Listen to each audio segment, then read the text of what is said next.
Good morning. Welcome into 104.5 The Zone. Hope you had a great weekend. A lot of good stuff getting us started this morning, not just a divisional round that did deliver in the NFL playoffs. Lucas, we have quarterback commitment news to start the show. Yeah, why not? Breaking Vols news on 104.5 The Zone. Quickly, before you do that, DHB and the F&M Bank chat, by the way, good morning to all of you. You can interact there. You can interact on the phone line, 615-737-1045. DHB says, if you guys think Buck is talking Vols, it must be your first time. Hit him with it, Lucas. George McIntyre, five-star quarterback out of our neck of the woods, Brentwood Academy, committed officially just minutes ago to Tennessee, picking up that hat over the Alabama hat and the FIU hat that was on the table in front of him as a nod to his uncle Mike, who is the head coach at Florida International. But Josh Heupel lands a massive five-star quarterback prospect in the class of 2025. He's going to be on the morning show tomorrow. Correct. So you can hear him. Do we have a time? 7:20, George McIntyre will be on with Ramon, Kayla, and Will. Okay, you can hear that tomorrow morning to get you in the mood. Although it was a great weekend for Tennessee in the transfer portal. That's not where we're going to start the show. We do have a lot of news, actually, to get us started here. As I mentioned, the Titans are going to make a decision about their head coach this week. Safe to say that no later than Wednesday, right? Like, you have to be able to schedule the press conferences and all this kind of stuff to get them ready to go down to Mobile, Alabama for the Senior Bowl, which starts, of course, next week. So Wednesday at the latest, and they have 3 follow-up interviews scheduled as of this morning, courtesy of Teron Davenport of ESPN and Tom Pelissero of the NFL Network. A couple of items to start us off with. So we knew Brian Callahan, the Bengals offensive coordinator, was going to be scheduled for a follow-up interview, We'll do that this week. Thomas Brown, who is the offensive coordinator of the Carolina Panthers, perhaps formerly, he is having an in-person interview, a follow-up interview, after virtually interviewing with the team last week. Dan Quinn, the former Falcons head coach and Cowboys defensive coordinator, is one of these that will have a follow-up interview. And David Shaw, who interviewed yesterday, late in the evening, an in-person interview, completed with the Tennessee Titans. So, for those of you counting at home, and it's unfortunate that we have to do it this way, but that is 2 minority candidates that the Tennessee Titans will have interviewed in person, which satisfies the Rooney Rule logistics, even though that seems like a harsh way to put it. Now, they don't consider either of them token minority interview candidates, though I saw a lot of those jokes being made over the weekend. They are taking these things seriously.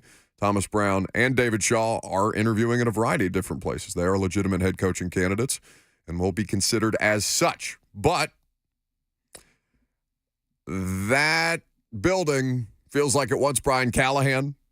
Lucas was pro-Callahan last week and the week before, felt like that's kind of been your guy the whole time, yeah? Have you diverted much? No, but partly because I feel like I've gotten the most information on Brian Callahan. There's certain candidates that we're going to vet Bobby Slowik coming up in the next segment, and that's part of, I suppose, the knock against Slowik. Don't have as much information on Bobby Slowik. Don't have as big of a sample size of Bobby Slowik as we do Brian Callahan. And I just feel like we know more about him as a candidate, and that's also a part of what we've done on the show, having Dave Lapham on next week and going back and watching him with the media. And he does a lot. I noticed he does a lot of Bengals assistant coaches do a lot of podcast interviews with local Bengals media. They're very open about, half-hour interviews with the Locked On Bengals podcast with offensive coordinator Brian Callahan. It's just interesting the way you compare that stuff with, how things are done in this market, where can you imagine Tim Kelly doing a half-hour sit-down? I don't think we've seen that from Kelly. We'll get his little press conferences. The only place that I expect any of those things to happen is with Lawan and Compton. Sure. But my understanding is that those kind of approaches, from that standpoint, Cincinnati as an example, are going to be done differently, or at least considered done differently because that was a Vrabel thing. And, well, mostly a Robinson thing. John at the end kind of, tightening the clamps in a couple of different places that maybe you didn't need to be quite as worried about. But either way. But I think I know more about how Brian Callahan delivers a message and how he communicates to a room from sitting and watching 35-minute conversations with Callahan and Dave Lapham or, so-and-so podcast host. Mm-hmm. Dan Quinn, by the way, is going to have his second interview on Wednesday. So, however that impacts the timeline of this will be interesting. But would we say Thursday at the latest is when we would anticipate something? No, I think you have to have this decision made probably by tomorrow, even if you haven't interviewed everybody in person, even if you've got people on the books. Because, for example, I'm blanking on the candidate that they had requested to interview, was on his way to Nashville to interview, and then they hired Rand for the general manager position. So these things, while they are on the books, does not necessarily mean that they have to stick to the schedule before making a decision. If they go through these second-round interviews with Callahan, with Brown, having met with David Shaw, if they make a decision prior to Dan Quinn's interview, I don't think that's the worst thing in the world. I think you have to know who you want by tomorrow. I think you have to get something on the books by Wednesday. I think you have to schedule all these things so you can have a press conference done by the end of the week, because you have to get both the head coach and the general manager hired and out in front of everybody before you fly down to Mobile on Sunday. So the timeline is very, very tight. DHB on the F&M Bank chat says, Adam Peters, the candidate you were thinking of, that would not be correct because Adam Peters. No, Malik. Is it Malik Boyd? Peters declined to interview with the Titans. That is correct. Right? Last year. So 615-737-1045 is how you jump in on the conversation. We'd be happy to have you throughout the course of the day. We're going to continue vetting candidates, although, I don't know, should we make an adjustment?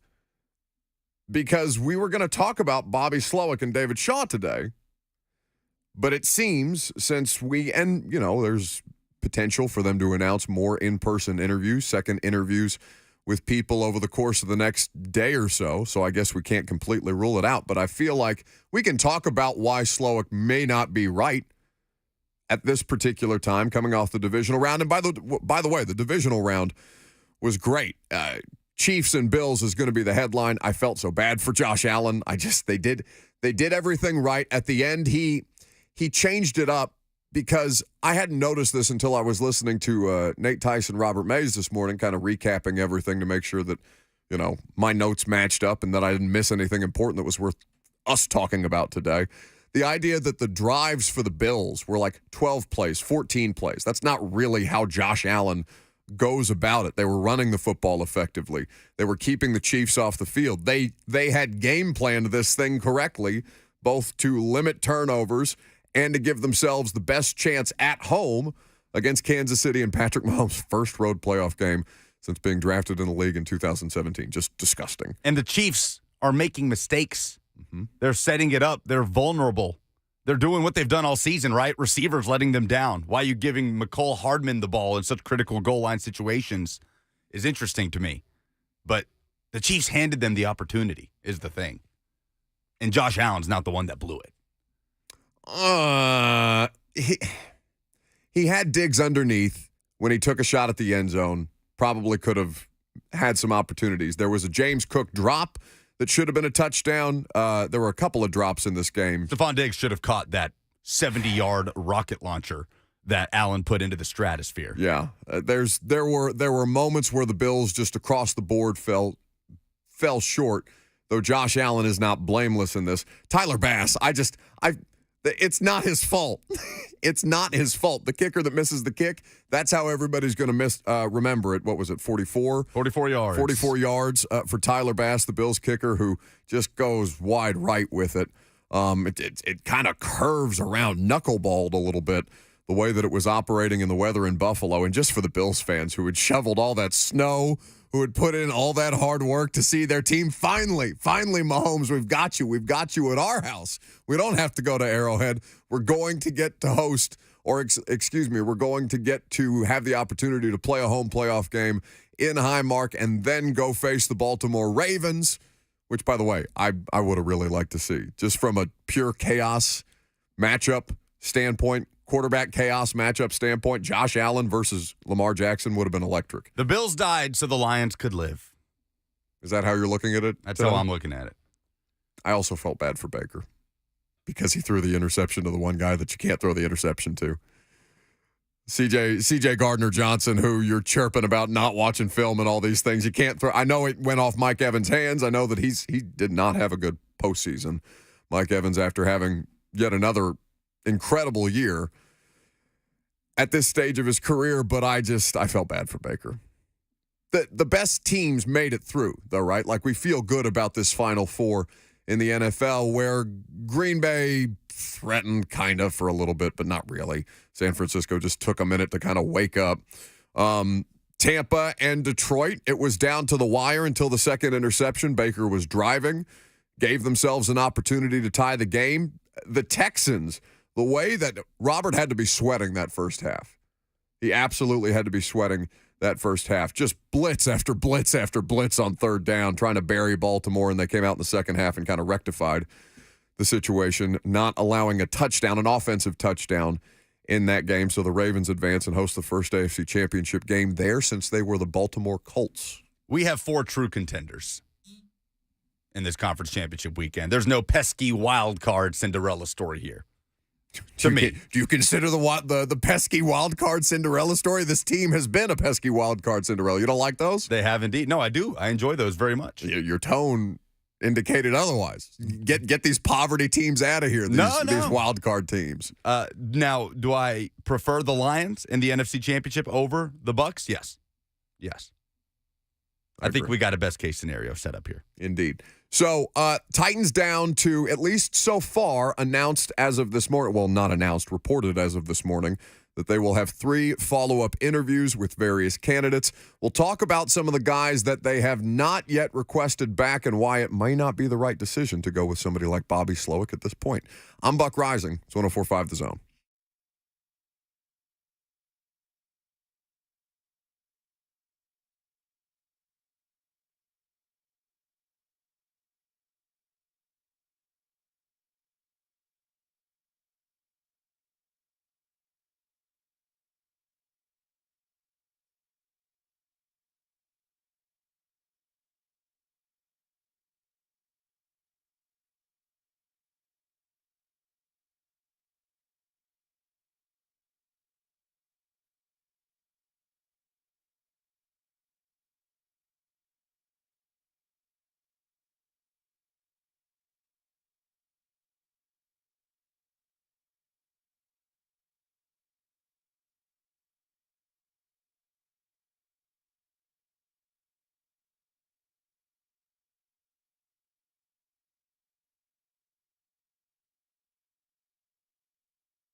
Welcome back. Titans are getting in-person interviews scheduled on the books. Thomas Brown, Brian Callahan, Dan Quinn, David Shaw yesterday, former Stanford head coach. We'll talk about David Shaw a little later, how we feel about him as a candidate. Your phone calls are welcome in the meantime. Have you changed your opinion throughout the course of these last 2 weeks on who you want, why you want them? 615-737-1045 is how you join the discussion. Somebody that I feel like I wasn't overwhelmingly high on to start this when he was requested by the Tennessee Titans. Of the 11 candidates that ended up being requested by the Tennessee Titans, Bobby Slowik, Texans and Ravens over the weekend, divisional round, 34-10 is the final score. Texans do not score an offensive touchdown. Not really. I don't know how much to like ding Slowik for the fact that they had some miscues throughout the course of that game. They had some pre-snap penalties and stuff like that was uncharacteristic. And C.J. Stroud, it was talked about all week how different he has been at home versus on the road this season. To be expected as a rookie quarterback, but Texans ultimately struggle, aren't able to get much going, and the defense can't keep them in it for the entire game the way that they did in the first half. So I'm not like out on Bobby Slowik as the next Titans head coach because of how the Texans performed on Saturday. But there's also some stuff that's been coming out of the Houston area that Teron Davenport gave voice to. You'll hear it in a little bit. That I think is worth playing. So why don't we vet Bobby Slowik as the next Titans head coach? 36 years old, New Jersey native, wide receiver at Michigan Tech is where he played his college football. So I think Slowik has the most interesting path of any of these candidates. He starts his coaching career at Washington in 2010. When Mike Shanahan was the head coach, Slowik, hired just as a video assistant, was elevated to a defensive assistant under Mike Shanahan. Obviously, Kyle was on that staff as well. After Mike Shanahan was fired, that staff was not retained, and Slowik got out of football in a way. He worked as an analyst for PFF. I'm sure a lot of people have picked up on this by now. From 2014 to 2016, was grading players, was reviewing grades made by PFF analysts for NFL players. So he was on that side of things, obviously a very analytical background before he got back into coaching in 2017, hired by Kyle Shanahan as a defensive quality control coach. Moved to offensive assistant in 2019. He rose up to passing game coordinator in 2022, and he's hired by DeMeco Ryans as the offensive coordinator in Houston. So this year is the first time that we have seen Bobby Slowik as the primary play caller. Football in his family. His dad, Bob, a defensive coordinator in the NFL for many, many years. I don't think the playoff loss in Baltimore should define him. Mike McDonald, also to his credit, what he's done this year, speaking of another guy the Titans have interviewed, against the Shanahan-McVay coaching tree. He has faced off against Sean McVay, Kyle Shanahan, and now that Slowik offense, as well as Mike McDaniel in Miami. In those 4 games, the Ravens have allowed 17 points per game. Mike McDaniel has the antidote for the Shanahan-McVay offense or whatever has sprouted from it in that coaching tree.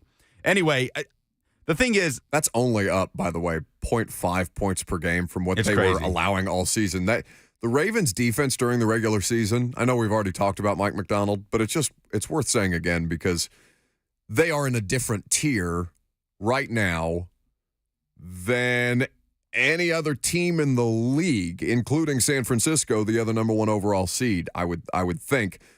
Number 1 in sacks, points per game, and takeaways this season. No defense has done that in a regular season since 1951, and they were great again on Saturday.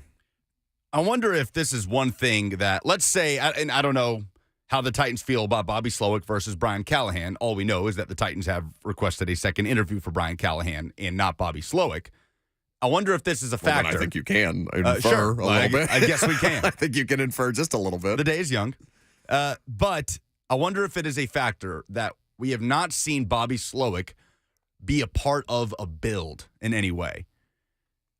Brian Callahan gets hired in Cincinnati. He's one of the first hires Zach Taylor made in 2019 when he took over what was a desperately bad situation, as we all know. And Callahan was there from the get-go. He got his hands early on Joe Burrow, and he has helped develop that Cincinnati offense into now what we recognize as one of the best in the league when fully healthy, obviously. With Slowik, not so much the case. He's helped orchestrate one of the best seasons by a rookie quarterback in NFL history, a very analytical mind, young, obviously rising head coach. Everybody wants a piece of the San Francisco thing, and he's a part of that. He's a part of that. But I feel like we know so much less about him and who he is as a communicator and how he would build something if he got hired as the head coach, where I feel like we know more about that when it comes to a guy like Brian Callahan, despite not being the primary play caller at any point like Slowik is. You know what that tells me?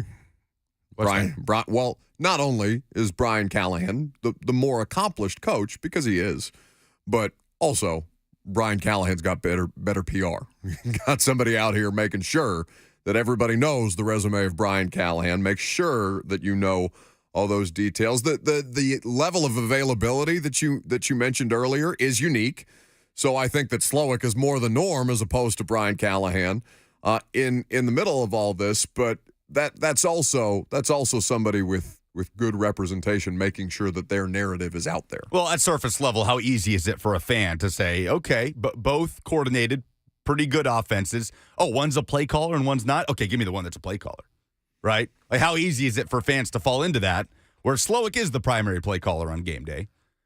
Brian Callahan is not, but I'm saying don't fall into that trap. Do you think people do? Because I don't get that as much this time around, but, it's definitely a question that you ask about anybody who's going to guide this thing into the future, because it's so hard to find somebody who's actually good at it, who's actually got whatever innate sense, in the same way you talk about quarterbacks in innate sense, the feel for what it is to string together a couple of well-executed plays. You also have to have players who execute and things like that, but anyway. Well, and you talk about good PR. Tell me better PR than players ranking you among the top 5 of offensive coordinators in the NFL, as Callahan was in that NFLPA poll. Well, which brings us, so go ahead and ask me your 2 questions so I can get to my response to what you've just brought up about players and how they feel about Callahan. Biggest reason against Bobby Slowik as a head coaching candidate. Biggest reason for is the success of the Houston Texans on offense this year. I thought that what he put C.J. Stroud and Tank Dell in position to succeed in, beyond just their talents, because they are both talented players, and we talked about the Texans' offensive line, which is not good, but they've got the best left tackle in football in Laramie Tunsil. It allows them to operate at a much higher level. I really liked what he did with a rookie quarterback beyond just what the rookie quarterback would have been able to do on his own. The biggest reason against, apparently, the players, to hear people from Houston and people reporting on this from sources out of Houston talking about this, they think that it is more player-driven than it is Bobby Slowik. This is an excerpt from a podcast that Teron Davenport of ESPN and I did on Saturday. We watched the first quarter. We live-streamed the first quarter, our conversation, the first quarter of the Ravens and Texans, to talk about these 2 candidates for the 615 Sessions podcast I do every week. And Teron, we were talking about Slowik, and I brought up the idea of what he's been doing with condensed formations and things like that. And Teron started to answer that question and also dove into a little bit of the insight that he had been hearing. I don't know that he's ready to be that leader of the organization. I think that's the big question. And in talking to people in Houston, that's the feedback that I got. And even within the offense, and it's funny you mentioned, how it's always going to be about the players, and you're 100% right.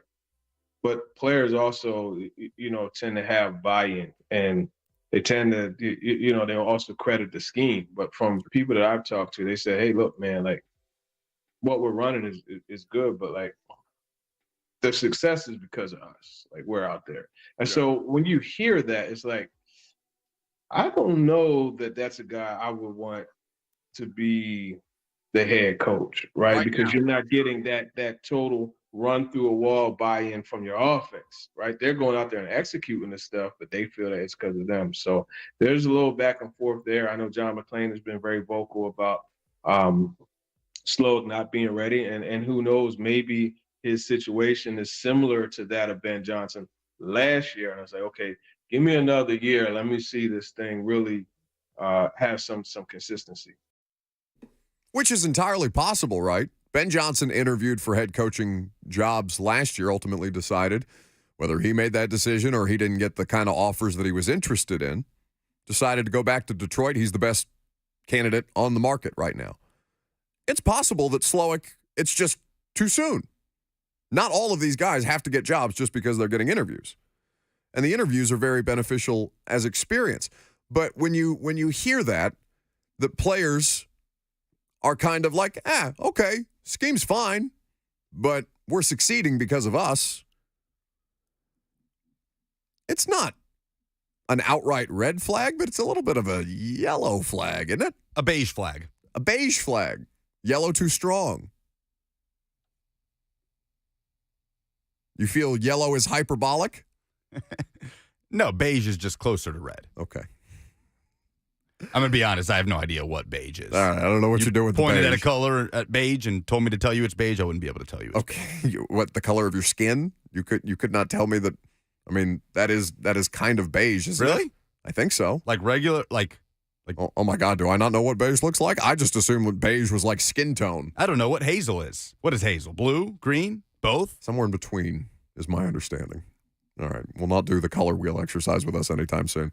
I had one of my buddies tell me for the first time that he was colorblind watching one of those. I don't know if I've told this story before. I probably have. One of those Color Rush games when they used to do those awful Color Rush games. We were at Sam's Sports Grill in Bellevue. It was Jets-Bills Thursday Night Football Color Rush. Red-green, he couldn't see either team. He couldn't tell which team it was. Just a bunch of gray masses running around. One of the most jarring ways to learn that you're colorblind. The NFL's Color Rush uniform scheme. Anyway. But yeah, I think it's fair to take that into account because you're right. TD's not the only one to have said that. John McClain's been on that as well in Houston. Now, could it be that somebody is negging Bobby Slowik, talking to media in ways that are not unflattering, but just kind of, maybe this isn't the guy that you want to try and keep him from getting a head coaching job? I don't think that's too far afield. That stuff happens all the time in the NFL. So it's possible that somebody's like, maybe Bobby, you stay a little longer, and we'll tell everybody that you're just not quite ready yet.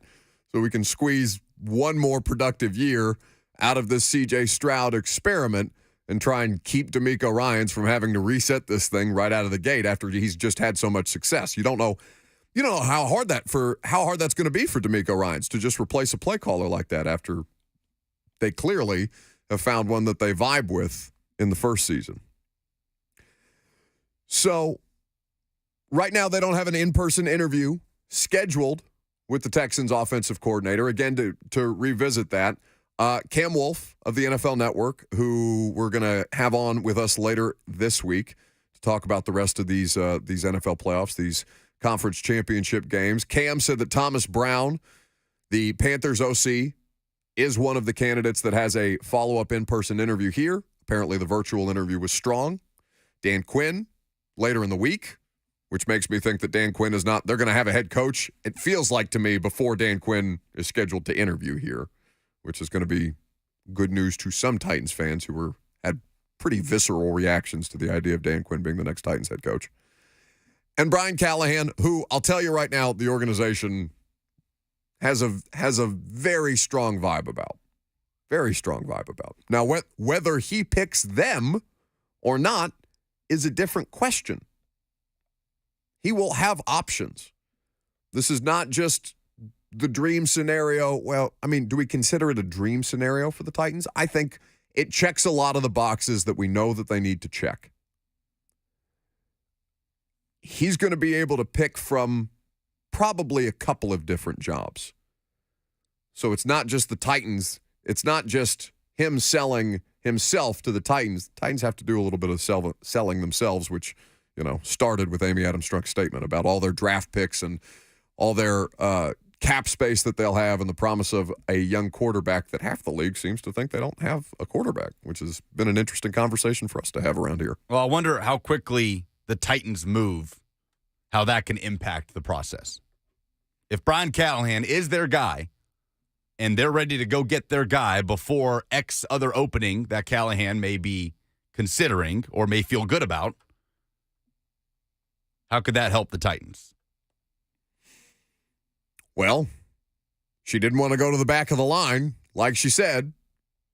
And the news of him having a follow-up scheduled here came almost the day after he had his virtual interview here.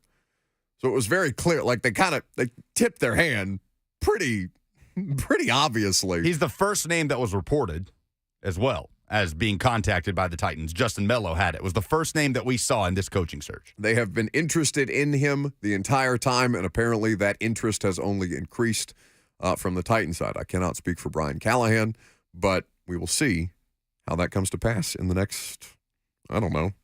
I really don't think it should take more than another 24 hours, but we'll see. 615-737-1045 is how you join the discussion. The AFC South in a unique spot. Right now, all four teams have been eliminated from the postseason now that we have the final four in the NFL. Whose stock for the next 5 years of AFC South football are you buying the most? Texans, Titans, Jags, or Colts? We'll talk about it coming up next. We'll take your phone calls. You can interact with the chat there as well. I'm Buck Rising. It's 104.5 The Zone.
Welcome back to the show.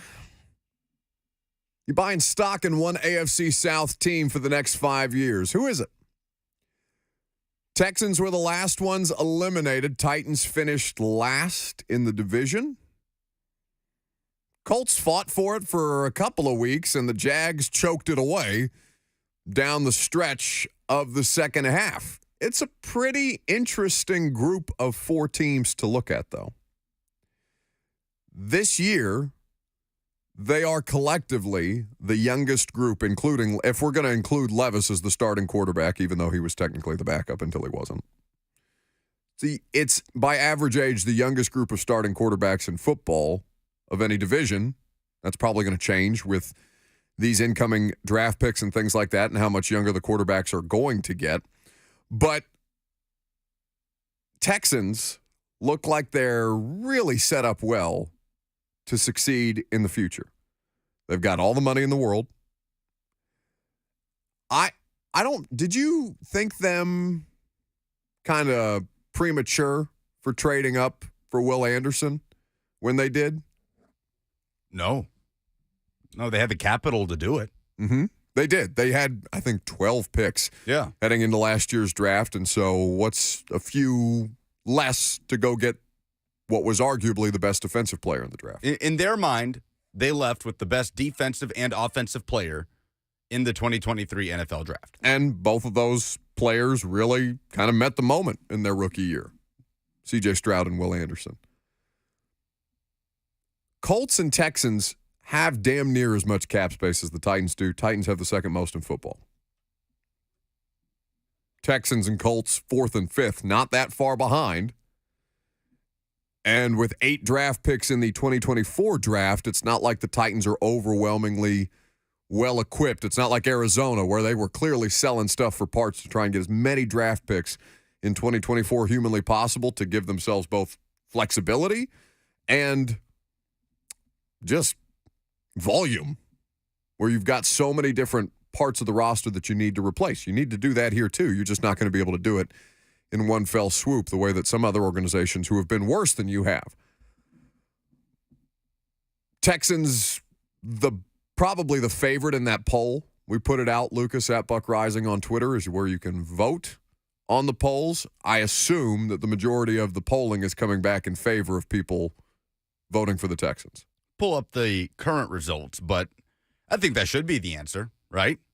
Jacksonville, just below league average in cap space. They're 19th, according to Spot Track, with about $17.5 million to work with. That's going to change because Trevor Lawrence is going to be due a contract. I mean, that number is going to shrink real fast. In fact, they're probably going to have to shed some contracts. But, 70% of the votes currently have the Texans as the team best positioned for the short-term future. I mean, let me ask you this. Give me, in your mind, the 3 hardest positions to get right in the National Football League. Oh, quarterback, left tackle, and corner. What do the Texans have at those 3 spots? Quarterback, left tackle, and corner. C.J. Stroud, Laramie Tunsil, and Derek Stingley. Zay Flower. I mean, Derek Stingley has also kind of lived up to his pedigree this year, but Zay Flowers took him for a ride. Some of the routes Zay Flowers breaking off on Derek Stingley's neck in that game were different. But where else do you fall then? Okay, well, you have to have an elite pass rush, right? Wide receiver. Texans don't have that. Nico Collins, a nice player. Don't have what? You're saying an elite wide receiver? No, an elite pass rush. No, but it's the foundation is there. They've got a solid group with Will Anderson. They threw the kitchen sink at Lamar Jackson to try and knock him off his spot, and they did it for a half, and then all of a sudden they weren't good enough to do it anymore. The way Jonathan Grenard broke out this year, Derek Barnett gave them some quality production that he wasn't able to really give at any point in Philadelphia. And what Will Anderson can become provides a lot of promise for the Texans to have. I'm not going to project an elite pass rush. There's but room close for to improvement, and they have the ability to improve that unit. They're not going to have the best draft pick in the world, but again, their cap space is awesome. They can patch that thing up in short order. And the free agent market is going to be interesting this year. So what do the Titans have in that regard? We'll start there. Quarterback, left tackle, corner. quarterback question mark? Not your left tackle. No. And your best corner is Roger McCreary. Who's fine. Roger's okay. Like, there are moments where I feel like, okay, he can hang. And there are others where it's and listen, the PI stuff for corners is so hard because I don't know how you play defensive back in the National Football League right now. But, like, there is nothing about Roger McCreary that makes me think he's an elite corner. Christian Fulton was the more talented corner. It's just that Roger McCreary was both more available and just more fundamentally sound. And with all that said, really the only advantage the Titans have over the Texans in addressing roster needs this offseason is a higher draft pick. Because they're in pretty much the exact same place in regards to cap space. So are you buying the Colts more than you're buying the Titans? I don't know enough about Anthony Richardson yet. I feel like there is this sentiment that the Colts have their quarterback. It just sucks that he got hurt so early. Yeah, we have no idea. I don't know. I'm not ready to say that. I need to know that he's able to protect himself first, that he can get through half a season without missing games due to concussion or shoulder injury or all the things that plagged him last season. Roster solid, though, in Indy. Sure. And he's cheap. Top 5 in cap space in the NFL. Richardson is cheap. So yes. we're talking next 5 years, which includes these guys' rookie quarterback contracts and also includes Trevor Lawrence's mega contract that's coming. Like, I don't know that Trevor Lawrence is going to be the highest paid quarterback in football just because this is how these things go year after year. Yeah. But Trevor Lawrence is going to be he's going to be making Herbert money at least, right? 50 mil? Which just hurts your soul. Think about that. Tua, they're in kind of the same spot. Well, Tua is a different situation. Tua, they have to figure out how much of that is Tua and how much of that is the system. With Lawrence, it's can you kind of just even out a little bit where the impossible throws that he makes almost seem routine, but then the routine stuff he makes look so much harder than it needs to be. But the going rate for those quarterbacks is between $35 and $50 million a year. Those kind of quarterbacks, those first-round quarterbacks that actually are good enough to pay a second contract. But look how quickly the Texans snapped and cleared from being, are we going to say the biggest dumpster fire in the NFL? Mm-hmm. Right? A directionless franchise to hiring the right head coach and drafting the right quarterback. Carolina says, hold my beer, but they're different kind of messy. They're different kinds of messy. Carolina, do we call Carolina directionless? Yes. Directionless, listless, apathetic, all of it. They don't have many places to turn. They exist. I'll give you that. They are a professional sports franchise, allegedly, of 32 professional football franchises. But the Texans got out of that cellar so quickly, simply by, it's too simple to say 2 moves, because it was more than that. They drafted very well, but that was the foundation for the turnaround, and now they're in a position to springboard into the offseason with every resource available to them to improve the roster further. The players are more important than the coaches, which is the thing that I keep coming back to in this coaching search for the Titans. The Texans hit on a lot of different spots in their draft class. That draft class helped take them over the top.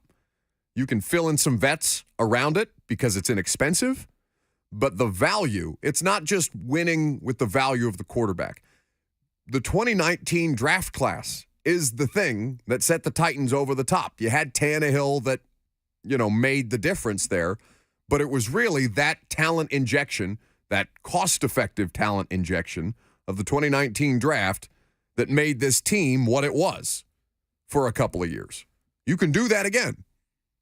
It's just that this team has bleeped around in 3 of the last 4 drafts and really set themselves in a hole that they are going to have to dig out of for the foreseeable future. It's not just as clean. Just as last offseason was not a clean fix, this offseason is not a clean fix. They are flawed in a lot of different places, and it's going to take them a second to get up off the mat. But they can help themselves monumentally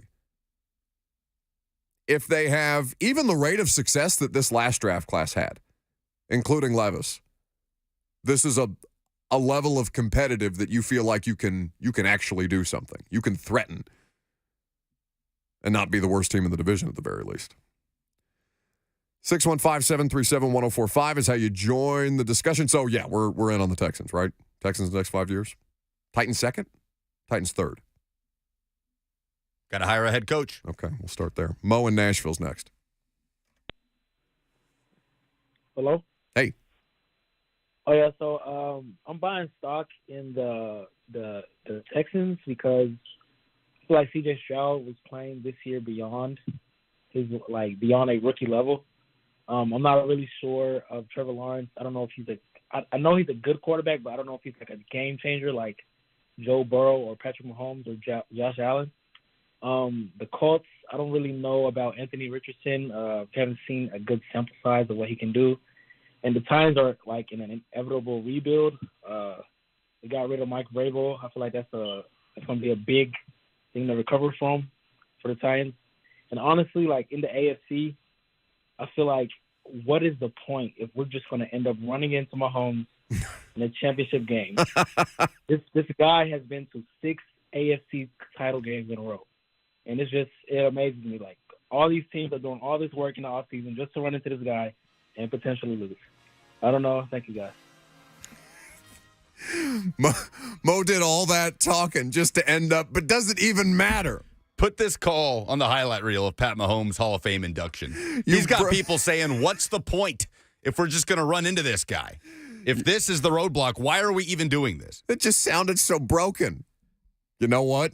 He's kind of right, because Mahomes, again, last night did it. 6 consecutive AFC Championship appearances. We're going to talk about him robbing me of the AFC Championship that I wanted to see. Coming up next.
It is 11:02. Good morning. I'm Lucas Panzica. The NFL's divisional round wrapped up Sunday night with the Kansas City Chiefs winning in Buffalo 27-24 to advance to the AFC Championship game. Tyler Bass missing a 41-yard field goal that would have sent it to OT for Buffalo. But Pat Mahomes wins his first career road playoff game, and the Chiefs will play the Baltimore Ravens on the road next Sunday in the AFC Championship. In the NFC, the Detroit Lions will travel to the 1-seed 49ers on Sunday night. It's the Lions' first NFC Championship appearance in over 3 decades. Detroit reportedly signing veteran tight end Zach Ertz this morning.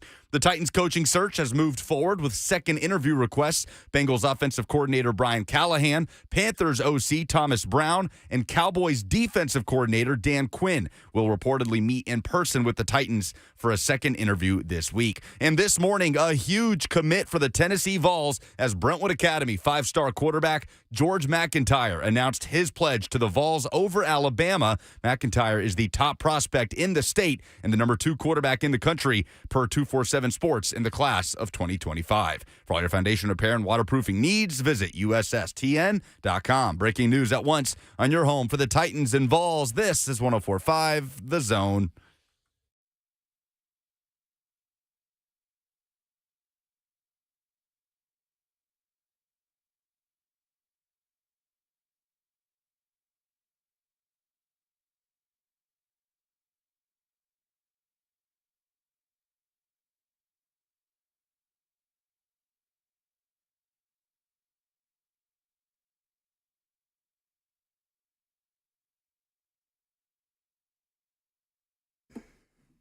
What's happening? Welcome in on this Monday, second hour for us.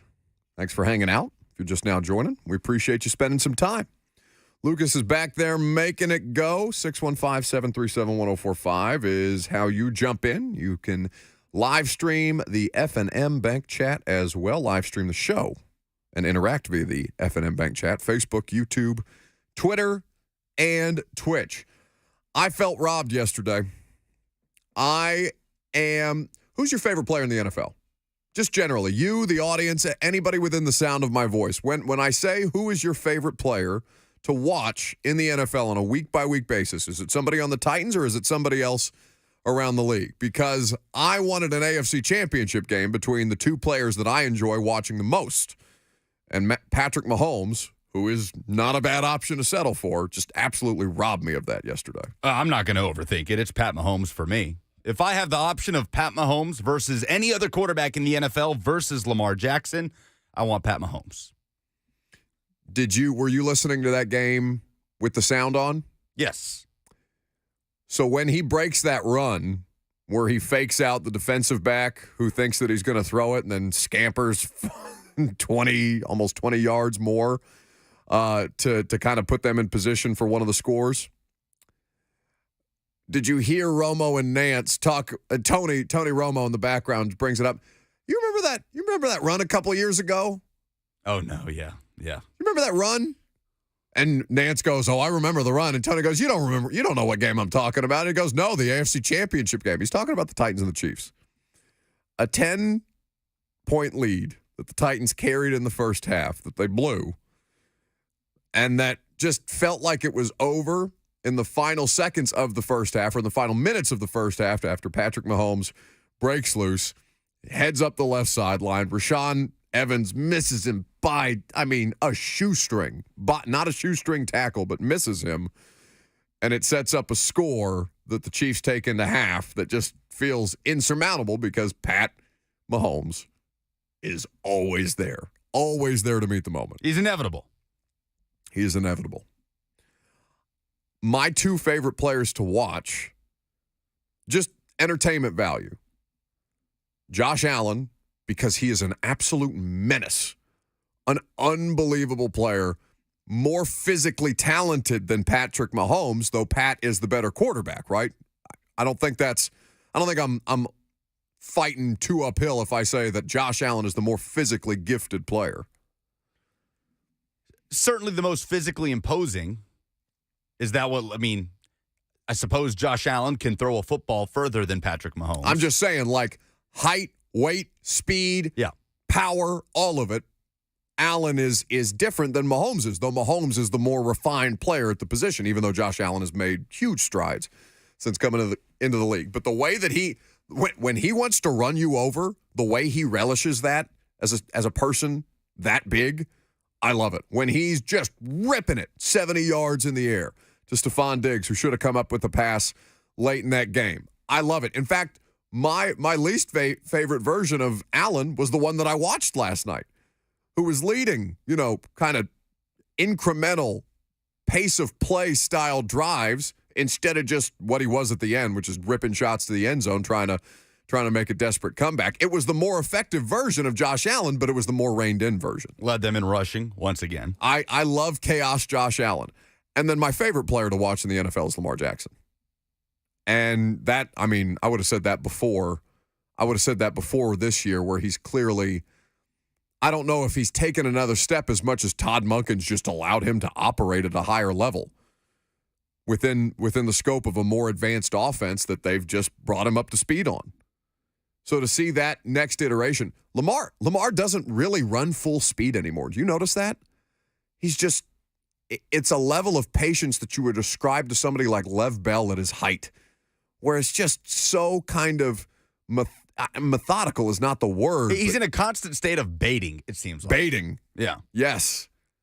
He is such a skilled second reaction runner that he doesn't need to just open it up anymore. He can pick his spots and find ways to, run in for the death blow touchdown the way that he did it against the Texans and things like that. They're both such high entertainment value players. Not that Mahomes is not, because obviously he was electric again yesterday. What was the difference, though, between Mahomes, the regular season, and what we've seen from Mahomes in the last couple of weeks, or really Mahomes just yesterday?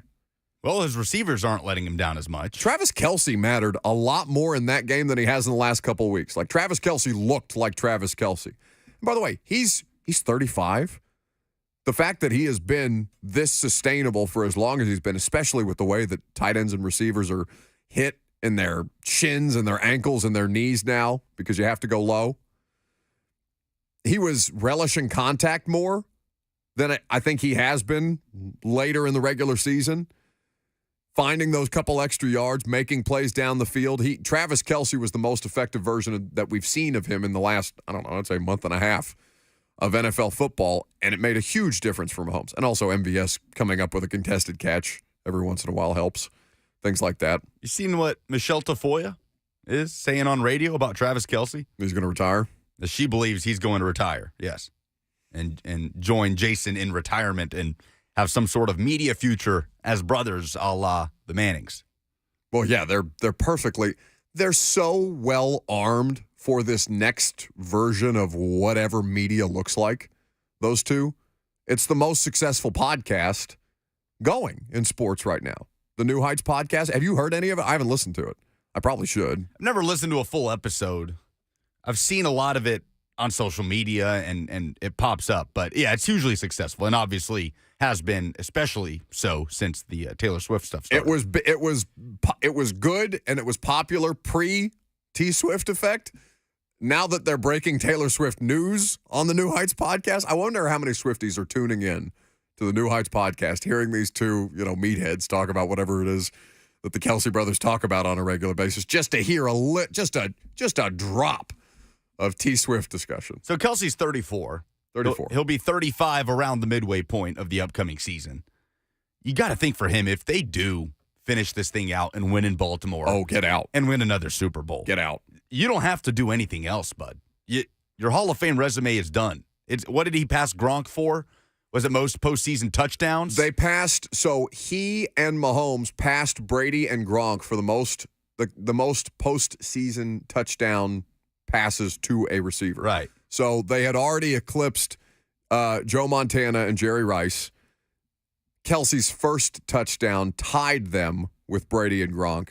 They are now in sole possession. Pat, at 28 years old, sole possession of the most touchdown passes to a single receiver in Travis Kelce.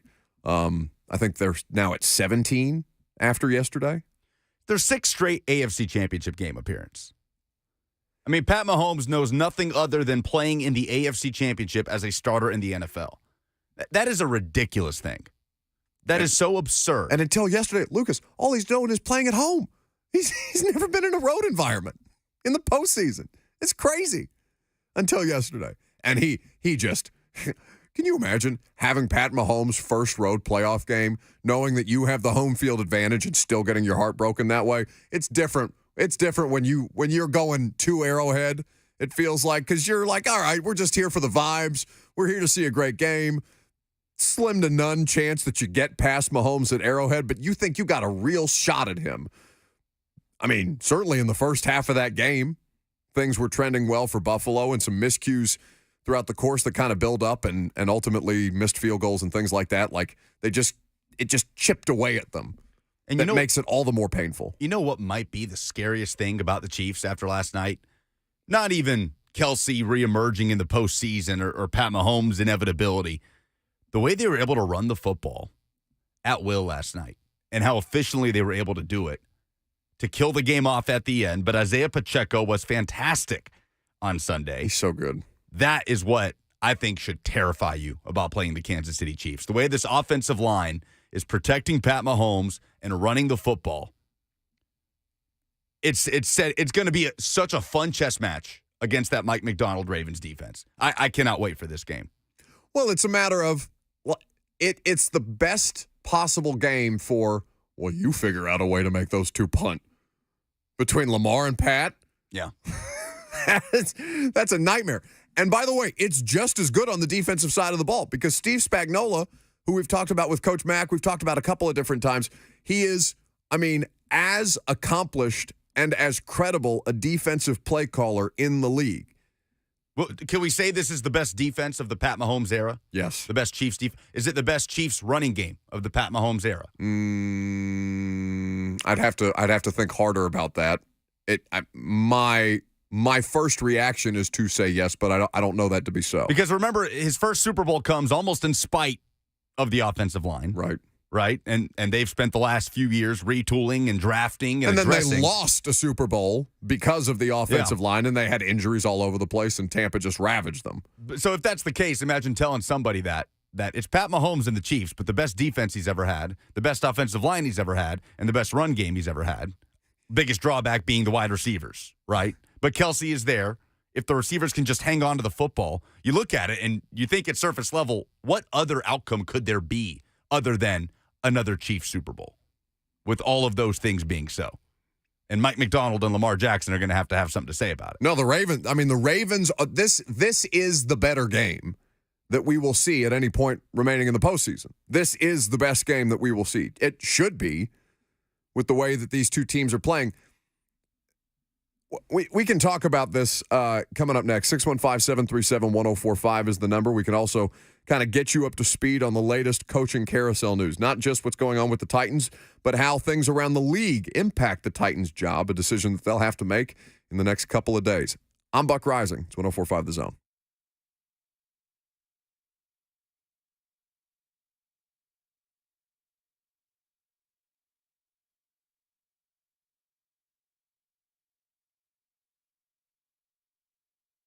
Life is busy. We could all use some extra time in our day, which is exactly why Two Rivers Ford offers mobile service. We'll bring the service to your driveway at no additional charge. Oil changes, brakes, batteries, the certified technicians at Two Rivers will perform basic maintenance on your vehicle wherever you are, so you'll have more time for moments like this. Schedule your mobile service appointment by scanning the QR code or calling Two Rivers Ford today.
Going to catch you up on the latest with the NFL's coaching carousel, including the Titans job in just a second. But we were just talking about, the inevitability of the Chiefs. We had a caller earlier say, what's even the point? What's even the point for the Titans this offseason? Have you seen how sad Buffalo is? Would you rather be the Titans right now or the Bills? Because they're in a very interesting spot. They're bleeped. They're $43 million over. I'm so sick of people telling me that the cap isn't real. $43 million over. And have you looked at Josh Allen's contract situation? He's already got a cap hit that's pretty low in that 43 mil over. So they can't really borrow from his contract to help alleviate that burden the way that the Titans did with Tannehill a couple of years ago. Bills are going to have to shed some significant members of that roster to make this thing work financially moving forward, again, around the quarterback contract. They've missed their window. It feels like, to me.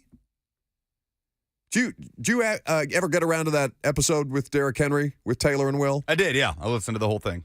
And Derek talking about, you've heard a lot of players over the years bring up the idea of having interactions with vets, right? Derek talked about having an interaction with Deion Lewis, about Deion kind of emphasizing to him, no, you don't understand how hard it is to get back here. And I played for the Patriots.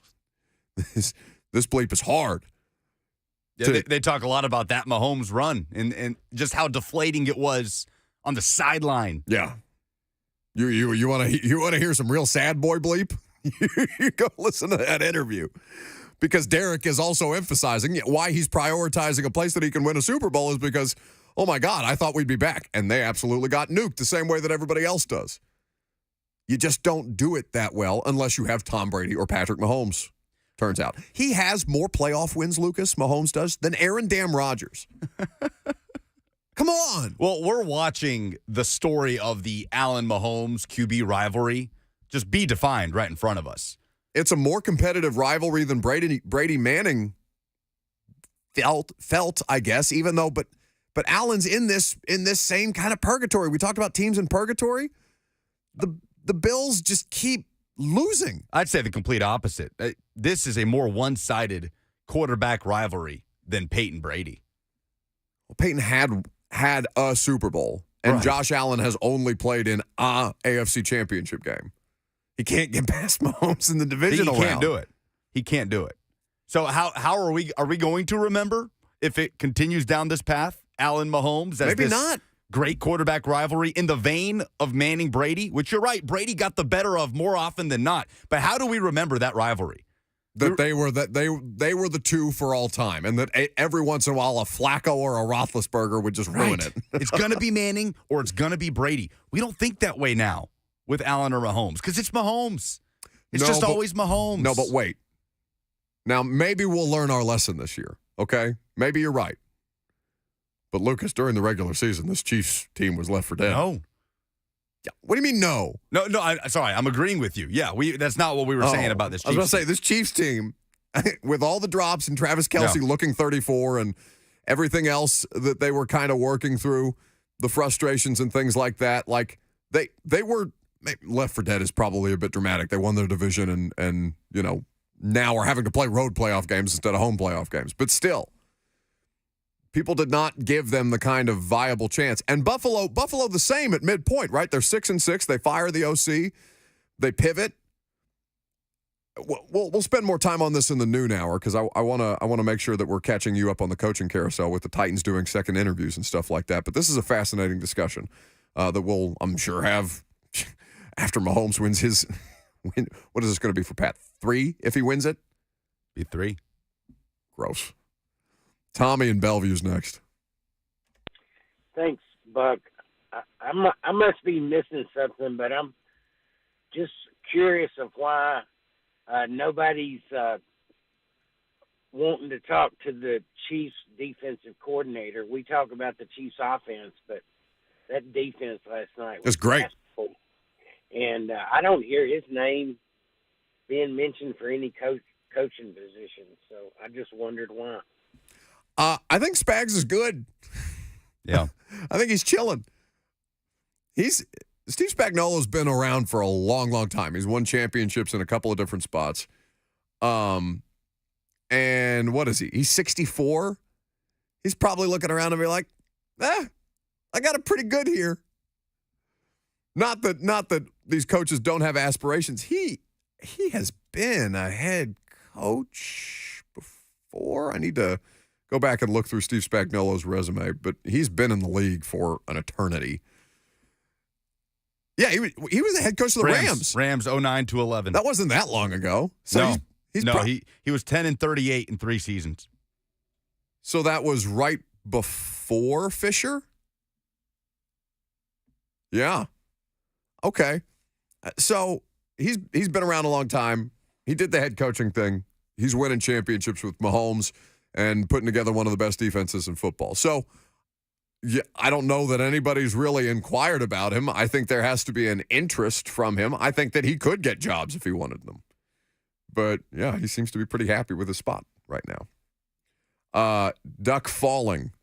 Instead of Buck Rising, Duck Falling in the F&M Bank chat says Steve Spagnuolo was a terrible head coach for the Rams. It did not go well. But, I mean, there's plenty of retreads all around the league, and that dude has put together a resume that's better than anybody's right now. He's just not out there. Then he was the interim for 4 games in 2017 with the Giants and went 1-3. What year was that? 2017. So what was that, McAdoo? Is that Ben McAdoo, 2017? Do you remember him? Yes. That guy was I remember the hairdo. He changed it. He came back as somebody. He was the Panthers OC. He looked like a totally different person. I don't know why he was such a fascination. Just a dopey dude on the sidelines that you couldn't believe was the head coach of the New York Giants, that guy in that market. Kind of like Jim McElwain at Florida for a couple of years. Just like, what are you doing there, little guy? He was the OC for Carolina in 2022. And Tom Pelissero is reporting that 2 Indianapolis Colts defensive backs have been suspended for gambling. You did not say that. Lucas. You're such a liar. Lucas is literally the sentence before. You are a pathological liar. I hate you. That I'm not lying about. I hate you. Philip and Lebanon's next. Hey guys, how's it going? Good. Good. So on the Patrick Mahomes thing, so I know he's a great quarterback, but what are the chances that maybe a lot of his success comes from Andy Reid and Travis Kelce being on his team? Because if you look at the record, I mean, obviously Andy Reid has been to a Super Bowl before with Donovan McNabb. He made Alex Smith look great. And then, you have Travis Kelce, which is also, I mean, without Patrick Mahomes, I get it, who's throwing him the ball, But, yeah, I just wanted to get your guys' take on that. Thank you. So it's not just that he's the best quarterback. It's that he's got the best problem solver as his head coach and play caller, right? Andy Reid, whatever hurdles they have as an offense, because, again, it was not a perfect year for the Chiefs. He has helped infinitely by that. Sure. It's not just about it's the ultimate team sport, right? You can't talk about one of these people being such an individual factor unless they are so far and above talented than the other players at their position, which, by the way, Mahomes is. Mahomes and Brady are not we never talked about you bringing back that Tom Brady, Peyton Manning conversation. Peyton's the more talented quarterback. In every discussion that you have, Peyton is the better quarterback, the more talented quarterback. But Tom, with teams that were well-equipped to, and also with a skill set that was well-rounded, was just such an assassin when it mattered. It's not just that Pat is incredibly gifted. It's that he's the best version of himself that we've seen in the last 2 seasons. The last 2 seasons are really the best Patrick Mahomes. He's overcoming these drops and still making God-tier throws. He's not doing it out of structure. He's not doing it running all around, pacing back and forth, shifting from sideline to sideline, and then letting it rip. No, he's doing it within the structure of their scheme.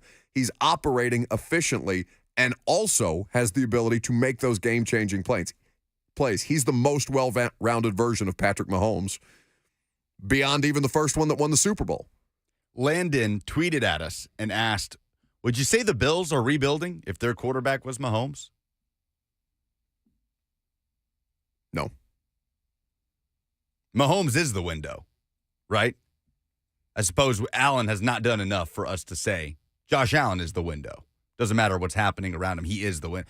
I mean, how many parts of the roster have the Chiefs had to rebuild on the fly with Pat Mahomes as their quarterback? Why do you think he has a decade-long contract? They are saying, well, one, Pat's doing them the favor of saying, hey, we'll do this long-term so you can move the money around in multiple years as I exist here, okay? You can work around all the different things. And eventually I'll want raises in certain years as the quarterback money continues to climb. We're going to give ourselves the flexibility to do that with you on this deal. What other quarterback are you giving a 10-year contract? It's not Lamar. There were questions about giving Lamar this contract and how sustainable Lamar's level of play was. You're not giving that to Allen. At some point, he's going to Roethlisberger, right? Where he just gets hit so much. He's bigger, faster, stronger than all of you, and it comes for everybody. It came for Derrick Henry.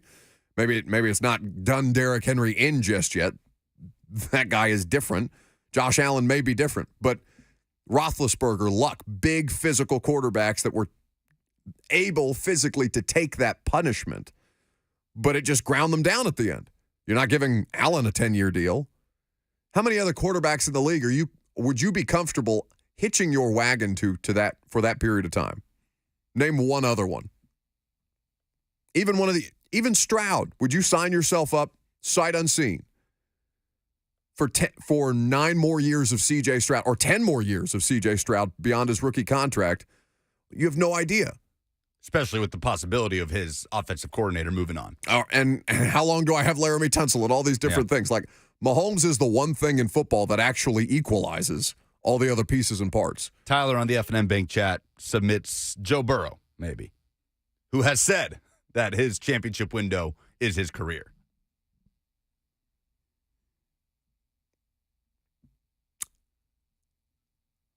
I don't know if I feel that way about Joe. We're getting ready to see them go through some different kind of stuff. He just got paid, right? This is the first year. This is the first offseason that they're going to really have to work that contract. Their offensive line situation was already ghastly. They paid and didn't make it much better. Higgins and Chase are going to be well compensated in the future. That defense has been kind of losing parts year over year. And Lou Anarumo is a good defensive coordinator and stuff like that, so he'll be able to keep them afloat. But you're gonna have to make some adjustments there. Is Joe Burrow can he make up for mistakes the way that Patrick Mahomes can?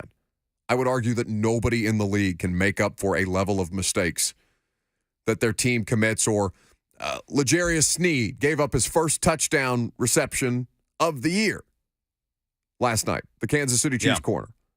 It's a great throw. On a great throw. The comeback from Shakir at the pylon. It's an insane throw by Allen and a great catch by Khalil Shakir. Is it Shakir or Shakir? Either way. You know who I'm talking about. Number 10 for the Bills. And Patrick Mahomes can make up for it. Because even if you've gone an entire season without giving up a touchdown reception, you're going to have a moment in the playoffs where Josh Allen gets you. And there's Patrick Mahomes to drive you right back down the field and keep you at pace. Joe Burrow's above Josh Allen on this list. For you? Yes. Yes.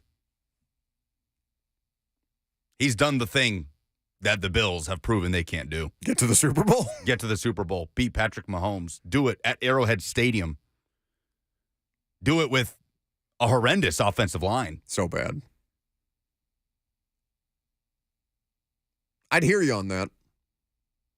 It's tempting. I love Josh Allen so much. But he'll lose you a game. You know? He'll absolutely lose you a game. You don't feel that overwhelming, like, down by down sense that he might lose you a game the way that you do with Allen about Burrow, right? And it's Joe crazy, Burrow you trust. And it's crazy that he's had a worse run of injuries in his NFL career than Allen. Burrow, yeah. Oh, my God. Well, again, that speaks to, at some point, that's going to happen to him. He played through an elbow injury last year, Josh Allen. Yep. It doesn't matter. He's just an unbelievable physical specimen. He's, again, more physically talented than Patrick Mahomes is, but he's not a better quarterback. 615-737-1045 is the number. All right, we'll do some coaching carousel stuff coming up next. We'll also vet for you an in-person interview that the Titans conducted yesterday. Stanford head coach David Shaw has been making the rounds with a couple of different organizations. He is one of 4 in-person interviews that the team has conducted or will conduct in the next couple of days. I'm Buck Rising. It's 104.5 The Zone.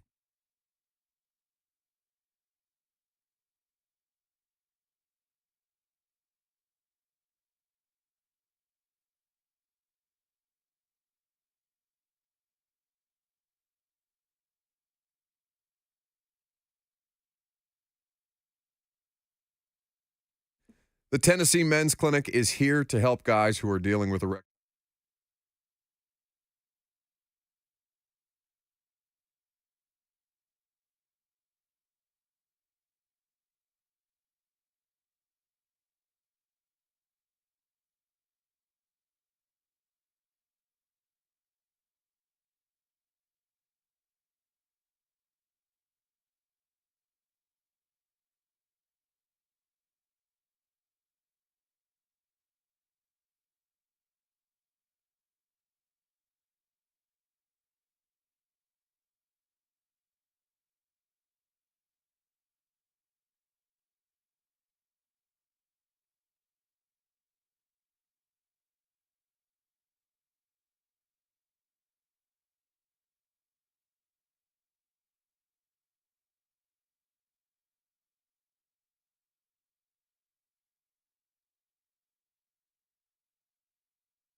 All right, so a little bit of league news as we get ready to update you on what changed in the coaching carousel from the weekend in the NFL.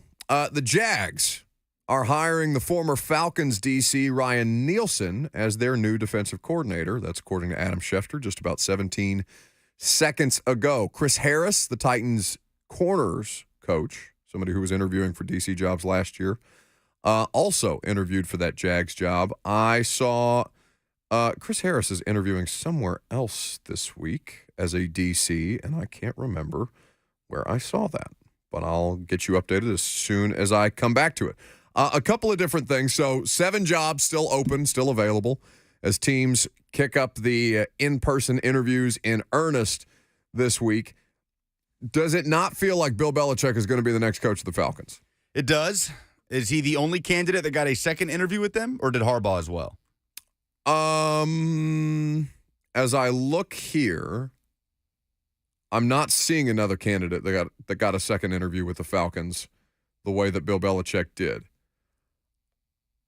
I think so. He interviewed for the second time on Friday.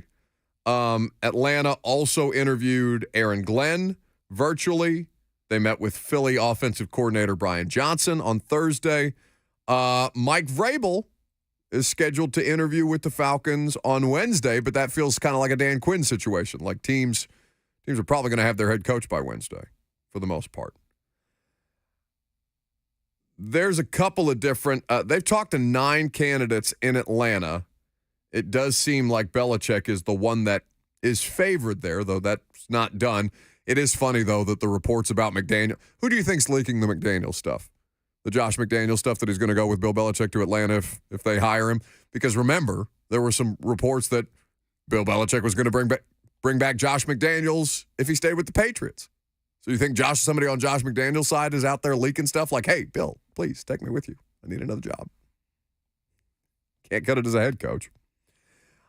With the Commanders, Ben Johnson is the league kind of leader for the Commanders job right now, so much so that he is interviewed everywhere that has requested him but the Titans right now. It doesn't seem like the Titans are going to make it onto Ben Johnson's radar. How you view that, you can have opinions as you like. It just says to me that he doesn't view this as the best job, that it was not necessarily high on the list of priorities, and that would fit kind of the discussion around these jobs that were open that we had, right? Where you and I, Lucas, agreed that the Commanders was the best available job. You have the most cap space, you've got the best draft pick, you got the clearest shot at a quarterback, you got a new GM, you got the old owner out, right? So this is a fresh view on an old favorite that you think you can kickstart from the jump. Do you find it interesting at all that Eric Bieniemy is a candidate there, but is not being discussed anywhere else? Now, could there be a surprise and all of a sudden Eric Bieniemy is the next coach of the Commanders? Potentially. This is as quiet as Bieniemy has been in the NFL coaching carousel in what feels like quite a few years. So not a single interview for Bieniemy across the league. Not anywhere else other than the place that he is currently the assistant head coach and offensive coordinator of. By the way, the Falcons requested second interviews also, apart from Belichick, with Harbaugh, Ejiro Evero, Brian Callahan, and Raheem Morris. Belichick has already completed his second interview in Atlanta. Seahawks. So they oust Pete Carroll, a bunch of different people, Raheem Morris, Mike Kafka, have interviewed for that job. They have not really been out there, at least reportedly, haven't seen much around their second interview situation. The Titans have asked for Brian Callahan to interview a second time. He was the first candidate that they did interview. They've also asked for Thomas Brown and Dan Quinn, scheduled on Wednesday. Thomas Brown will interview before there. The Chargers, that's the only job that we know Vrabel has for sure interviewed for around the league. They have also interviewed Jim Harbaugh. He seems like if he's going to get back into the league, that's where he's going to land. Carolina, I don't know what they do. just kind of keeping up on things. The video of David Tepper throwing a drink at a Jags fan is apparently not helping their cause with a lot of these candidates, according to reports. Understandably so. Ejiro Evero, who Lucas mentioned, is interviewing for the head coaching job there. He is the DC in Carolina from last season. Chris Tabor, another in-house candidate, the interim head coach and special teams coordinator, is interviewing for that head coaching job.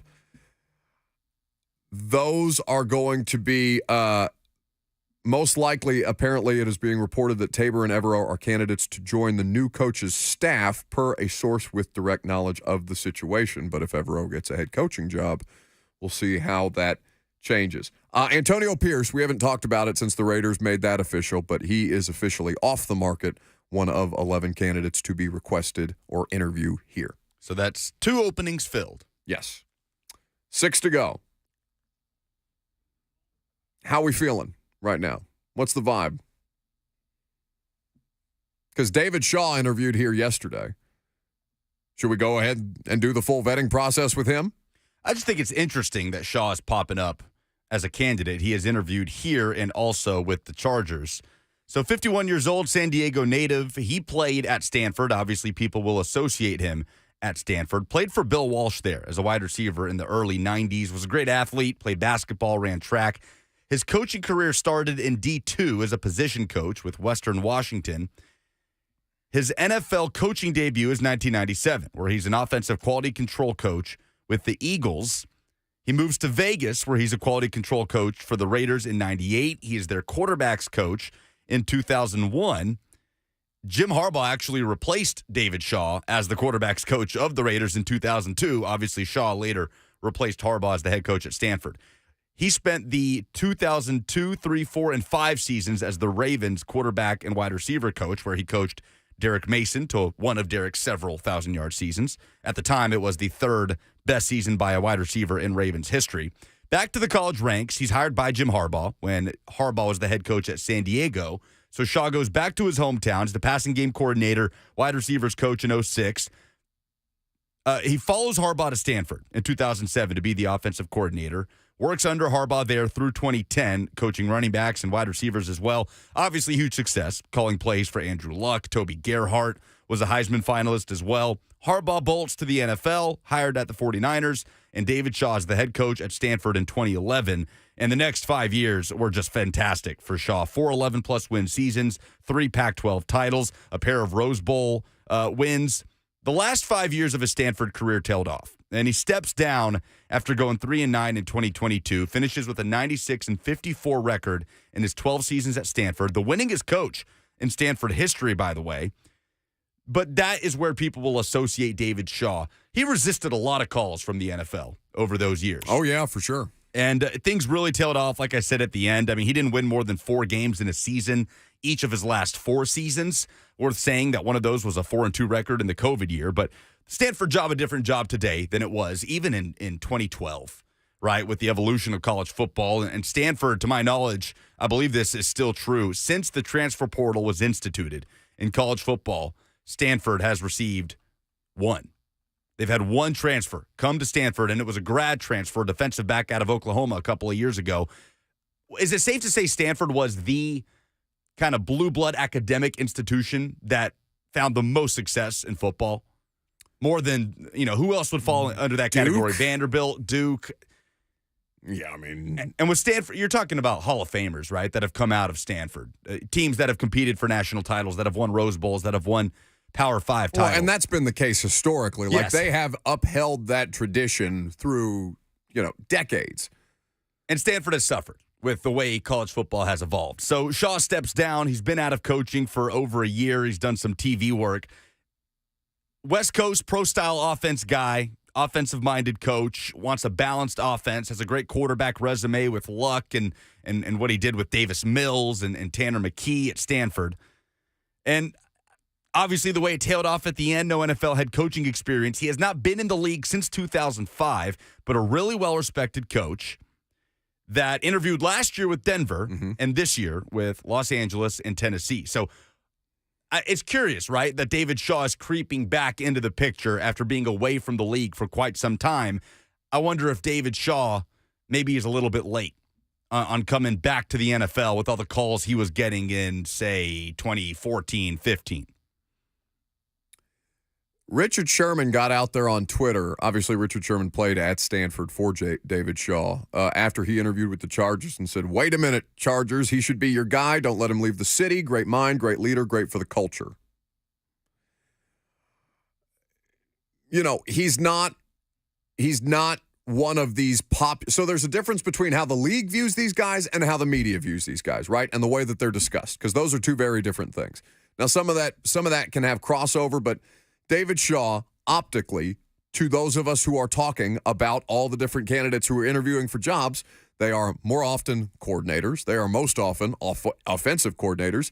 As of late, they're in their mid to late 30s, but not a lot older than that. You're picking these guys basically, I don't want to say even fresh off the boat, because McDonald and Ben Johnson, like, they've been at different places very early on in their careers and just are kind of these next-gen CEO types that have succeeded as coordinators and brought their names to the fore. I had no idea that Mike McDonald was on the Georgia staff with Ben Jones.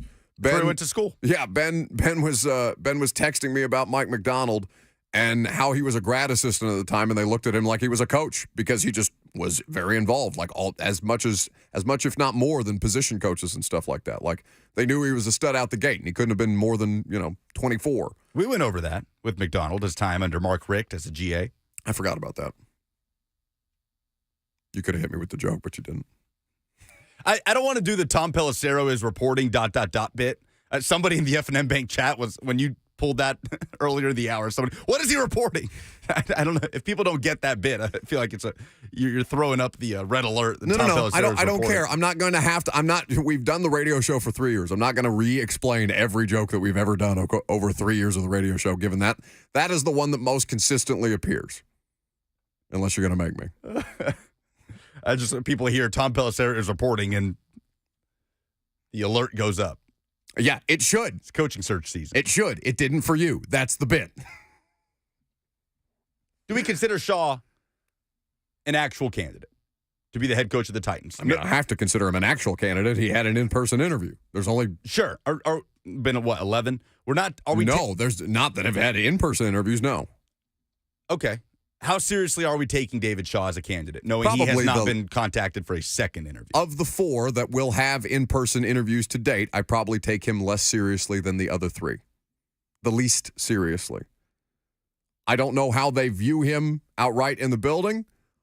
I know that Thomas Brown and David Shaw would be 2 minority candidates interviewed, so they would have the Rooney Rule situation in hand, which is not...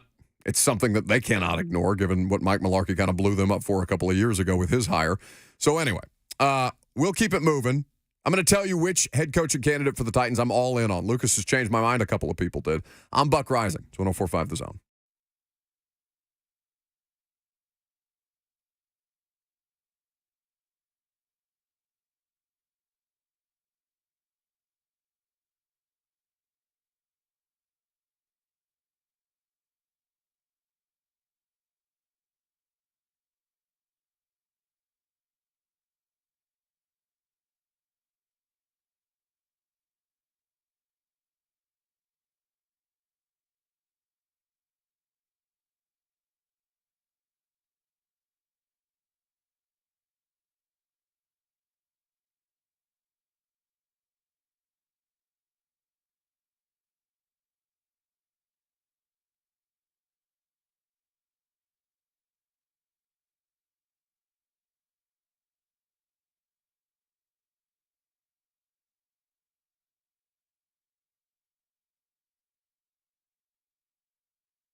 It is 12:03. Good afternoon. I'm Lucas Panzica from the 104.5 The Zone studios. Conference championships are set in stone in the NFL after the divisional round this past weekend. The Chiefs winning in Buffalo 27-24, the first ever road playoff game of Pat Mahomes' career, and he'll hit the road again as the Chiefs will go to Baltimore for the AFC Championship next Sunday. In the NFC, the Detroit Lions will travel to the 1-seed 49ers on Sunday night. It's the Lions' first NFC Championship appearance in over 30 years. Detroit reportedly signed veteran tight end Zach Ertz this morning. The Titans coaching search has moved forward with second interview requests. Bengals offensive coordinator Brian Callahan, Panthers OC Thomas Brown, and Cowboys defensive coordinator Dan Quinn will reportedly meet in person with the Titans for a second interview.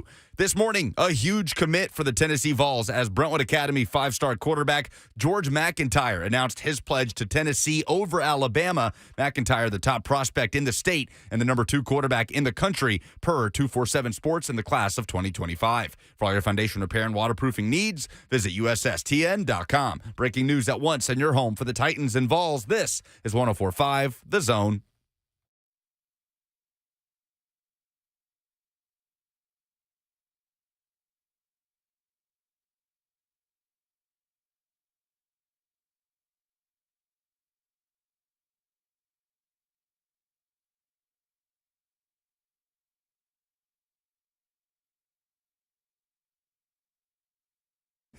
Final hour, welcome in, welcome back. Happy Monday.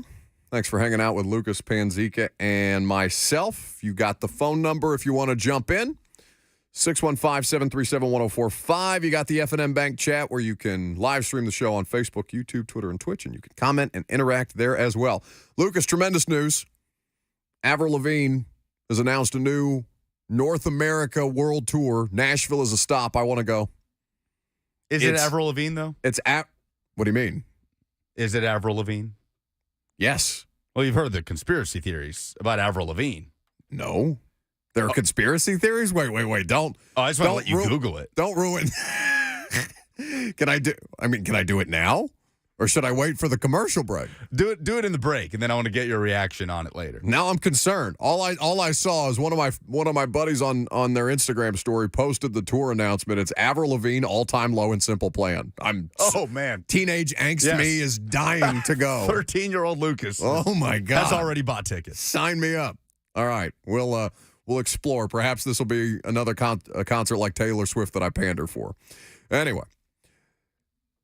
I have decided who I want to be the next Titans head coach, and it's taken me a roundabout way to get there over the last 2 weeks and change, but I've had enough conversations. I've been influenced by enough people to kind of alter my thinking on some of this stuff.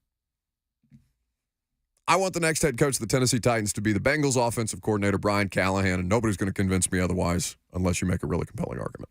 But it's Callahan 1. It's Mike McDonald, the defensive coordinator for the Ravens, 1B. Right now, McDonald is not scheduled for an in-person interview here. Pretty tight window for him. He's got to get ready for an AFC Championship game in Baltimore. But Brian Callahan is the guy for me. Seems like he's the guy for many of you. So this is not a controversial opinion. This is not an unpopular position, but it is the best possible opinion or the best possible option given what this team's needs are, obviously. Everything in service of Will Levis to further his growth, to further his development. That's what they've got to accomplish this offseason. Personnel decisions, staff hires, how they go about, their diet plans, strength and conditioning, all of it has to be done in service of making Will Levis the best possible version of himself. Because while I'm a little surprised by how many people around the league kind of look at Will Levis still with a side eye, there's a lot of work that has to be done for him to make them the kind of threat that I think Titans fans envision. He has a lot of refinement that still needs to be done. And Brian Callahan is not just a career quarterback coach, but he's a career quarterback. Walk on at UCLA. We've been through his resume before. all different manner of stops throughout the course of the league, a father who coached in the league as a head coach, who has been in the league and is regarded as one of the league's best offensive line coaches. Whether or not he brings his dad with him to coach the offensive line here, irrelevant to me. Quarterback. The only reason I don't like Mike Macdonald is because he coaches defense. And in today's league, tie goes to the offense. Possession goes to the offense. Hire Brian Callahan. Lucas, that's been your guy from the jump. And it's not just because of conversations like the one we're getting ready to play a part of from the Bengals radio analyst and longtime Bengals offensive lineman when they were going to championships and things like that in the early days in the 70s, Dave Lapham. But because of all the boxes that you need checked, this one checks the most, yes? Yeah.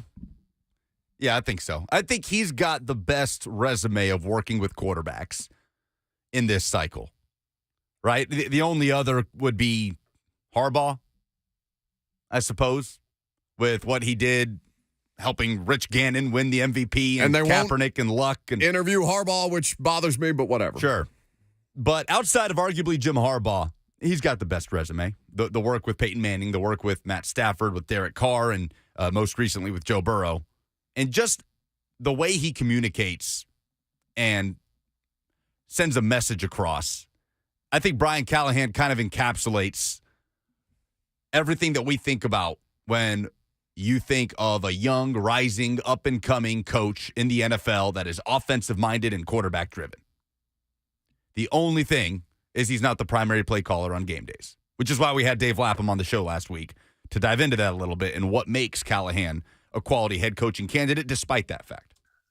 Because, I think to be a successful head coach in the National Football League, you can have a coordinator, you can have a play caller. I mean, there's a few head coaches in the NFL that do call plays, but there are still coordinators that call plays. And in Brian's case, I'm sure he would have a coordinator in mind that he would probably empower to call the plays, or it might be a joint effort. And, make no mistake about it, Zach Taylor calls the plays, but Brian Callahan is part of the dialogue with Zach Taylor every single play until, time doesn't allow any more debate or conversation about it, and then Zach Taylor will make a decision. But Brian Callahan has tremendous input on a play-by-play basis, even though he's not the voice that is going into the helmet of the quarterback in terms of the actual play call. And in terms of game planning,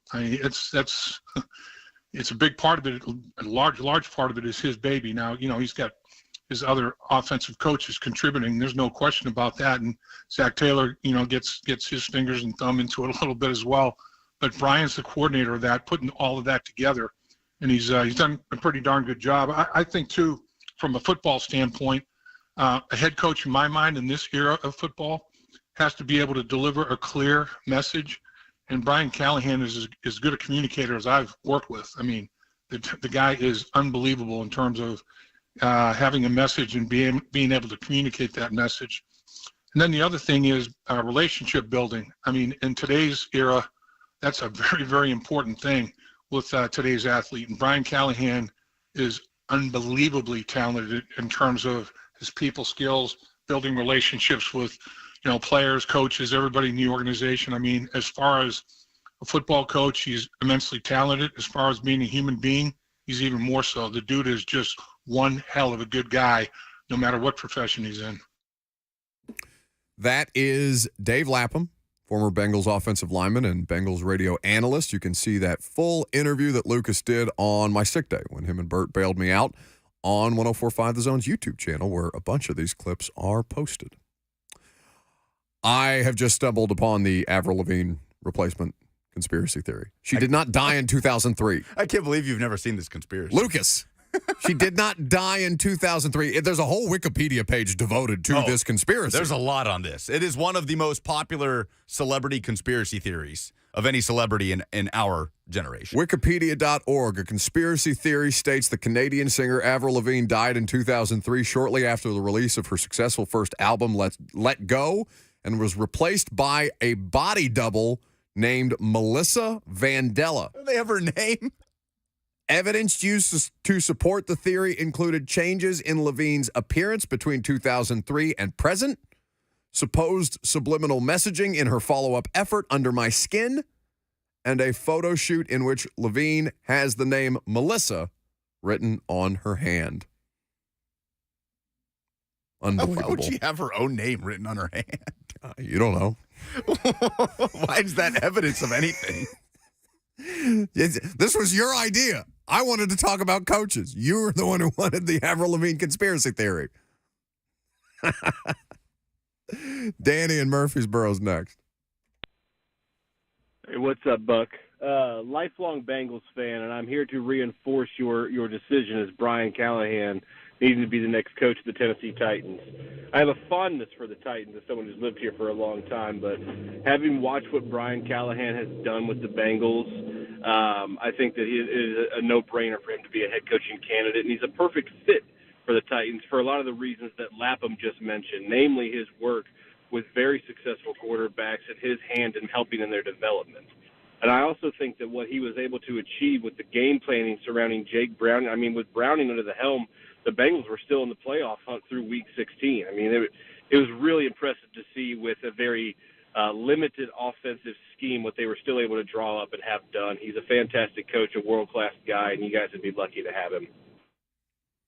The origins of the replacement theory can be dated back to 2011 with a Brazilian blog named Avril Está Morta. Oh, no. Or Avril is Dead. It was me. I started it. Finally, journalism done on this show. We'll talk about more Brian Callahan next.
Are you getting feedback on our last segment? What happened?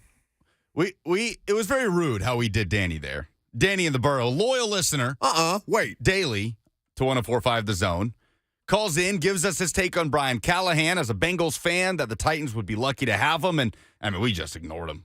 We just skated right around him with Avril Lavigne conspiracy theories. Or I say we. You. So you're accusing me of being rude, or you're getting feedback back there about me being rude? Both. We had a Johnny call in and say that was the rudest thing I've ever heard. I said, I agree, Johnny. He's a terrible guy. That's the rudest thing you've ever heard me do? Come on, that's not even the rudest thing I did today. What is the rudest thing you did today? Today? Oh, probably ignored a variety of different text messages and emails that people are trying to get in contact with me about things that are needing to be done in a timely fashion. That might be your biggest complaint with me, right, is email? I mean, of all the different complaints you have about me, it's probably email. No, I could care less about you and your email. I just feel like you almost do it as like a point of contention. I don't know, like a toddler that just like refuses to eat their breakfast. Yeah, I don't check. It's like you're proud that you don't check your email, and it's like it I'm not proud that I don't check my email. Lucas, we work for a company that intentionally tries to entrap us via email. So it's the least surprising thing in the world that I would not check the email that does that to me on a regular basis and submits me for regular phishing exercises and stuff like that. I'm being programmed against checking my email. I feel like you're trying to be like rebellious. You're like, yeah, I never check my email. Like, it's only going to end up hurting you. I'm good. It does not matter to me, but that's what I tell you. Okay, you're going to just hurt yourself with that. Danny, thank you for the call. And I don't know. I'm doubling down. I don't think we were rude at all. I've gotten so many texts about Avril Lavigne. I got a text from my gambling digest group text that said Avril Lavigne's dead, bro. All right. So many people are invested in this. I feel like you've already heard the Brian. What am I going to say about the Brian Callahan stuff? We literally just played you 2 minutes of audio that is not Danny's fault, but the exact same thing that Danny said. You want more? Thanks for the call, Danny. Okay, we'll give you more. I do think that is the candidate that I have seen the most Titans fans coming around on. And maybe that's because I look at the F&M Big Chat when we have these conversations and I see these comments popping up of, yep, Callahan, this is enough to convince me. But I just feel like he checks the boxes for Titans fans, right? Like, what other candidate checks all of the boxes that Brian Callahan does? Offensive mind, his work, his resume at the quarterback position, helping build one of the best offenses in the NFL of the last 5 or so years. Young, up-and-coming coach. Who else that the Titans are seriously considering has that type of resume? Nobody. No one they've requested a second interview with. No, well, not to that extent. I will tell you, Thomas Brown's resume is not bad, other than the nastiness that is the entire year in Carolina. Sure. Of which he was recruited as a part of what was supposed to be a super staff. All right. I think here's what I'm hearing, okay, about this. They want Callahan, and they'd like Brown as an OC. Brown was impressive to them in a virtual interview, which we've seen Cam Wolf report on. But that Brown would be the OC candidate that makes the most sense for a Callahan-led system that allows them to operate in a role that is not like Frank Reich and Thomas Brown last year, where, no, you're the play caller. No, I'm the play caller. No, you're the play caller. What instead do you want? What fits this mold? Oh, the word, collaboration. Blech. Okay, but it matters here. I heard somebody, I was listening to a podcast this morning, somebody said collaboration, talking about the coaching search. I'm just like, why?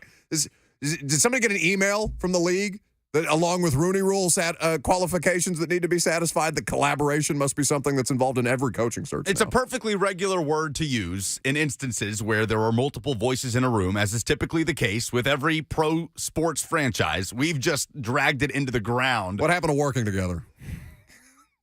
Is that what you want? We just want to run off synonyms of collaboration? I want different words. I'm tired of collaboration. I don't want to hear it anymore, all right? It's not a bad thing. I'm just tired of it, okay? Come up with something else to say to me. How about alliance?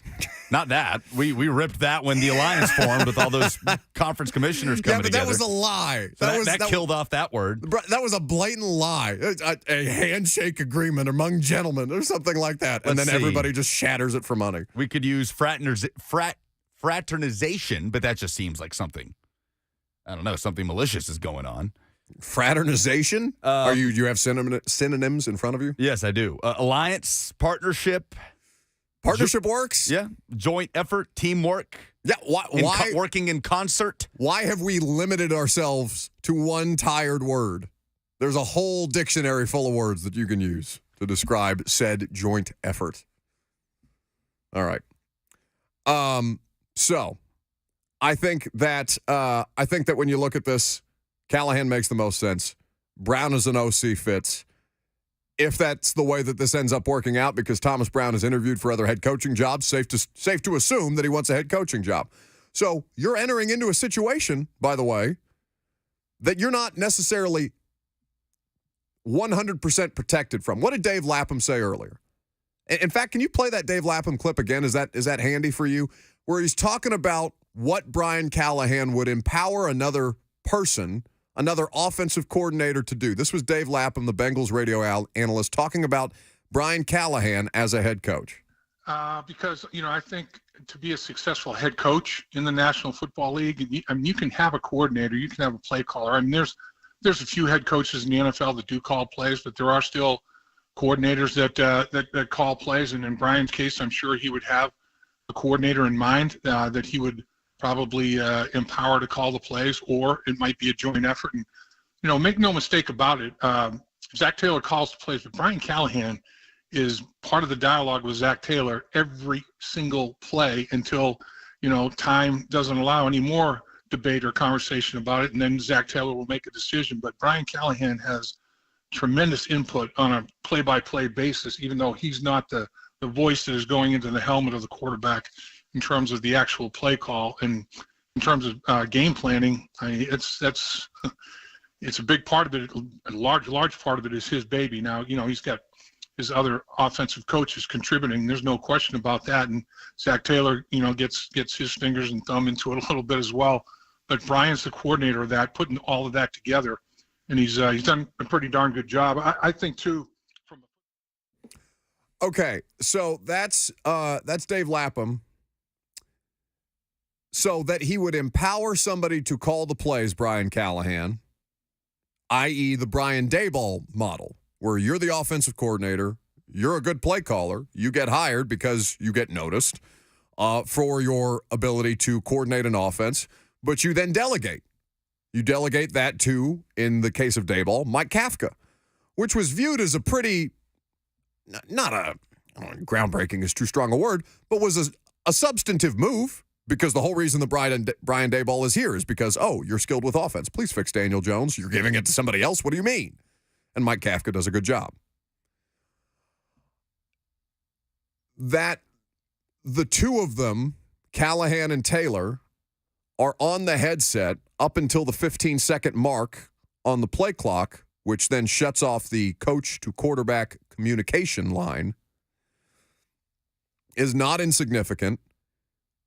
And Thomas Brown being in that role with Brian Callahan would satisfy a part of that for Thomas Brown in a more stable situation with somebody who's got experience and knows how to make that work.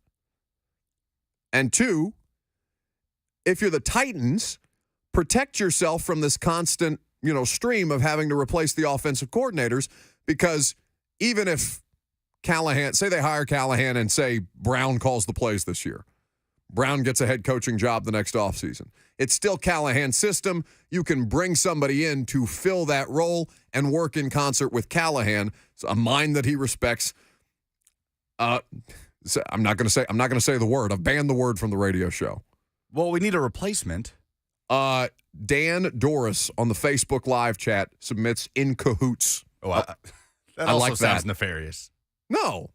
What in about cahoots? In cahoots sounds like someone's plotting something. That sounds like collusion. Yes, you're plotting